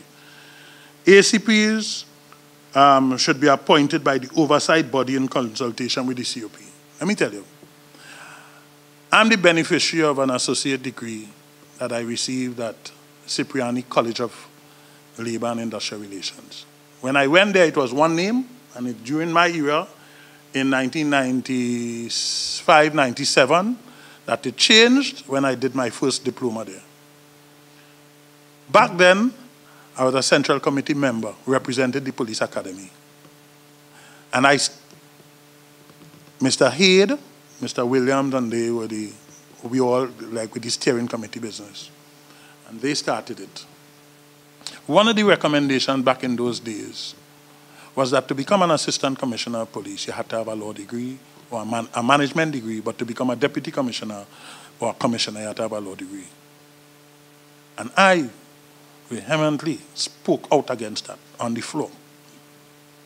And the others supported. Eventually, whatever happened, I wasn't part of the communication, I don't know, but with the deceased, the Honorable Patrick Manning and others, eventually they said, okay, the Police Service Commission will appoint deputy commissioner and commissioner. Let me tell you the detriment of this. In 2011, I went upstairs and I spoke with then Staff Officer Oswin Davis, who is my batch. I said, Dave, I find I applying to go this joint services staff, but I ain't really apply. I asking to go all the time and I ain't getting to go. I come to find out what to do to go. I was told that, listen, the reason why they ain't sending you is because you're going to leave the service restaurant because of your age. Like in 2010, somewhere thereabout. He was then the staff officer to the commissioner. I too old. I said, okay, well, I'll roll it that way. I said, but all the time when I'm young and I action, I ain't getting to go. And I've seen certain special people getting to go England to go their master's degree in criminology. I said, all you go ahead. I will continue to work, man. That's how it is. I will work. I said, but I will prove to people that whoever had a degree, I will still beat them. So said, so done, God bless. You know what ended up happening? A few months after, an officer who was born in 1956, which is 1 year before when I was born, which is 1957, was allowed to proceed to England. Today, that officer is out of the service and with a master's degree. So certain people. So if some people are not selected, despite the fact that they may have the aptitude, the right attitude, the qualifications, the everything to do well, if they're not in the same vehicle, they will continue to wait on the next vehicle. I say no more.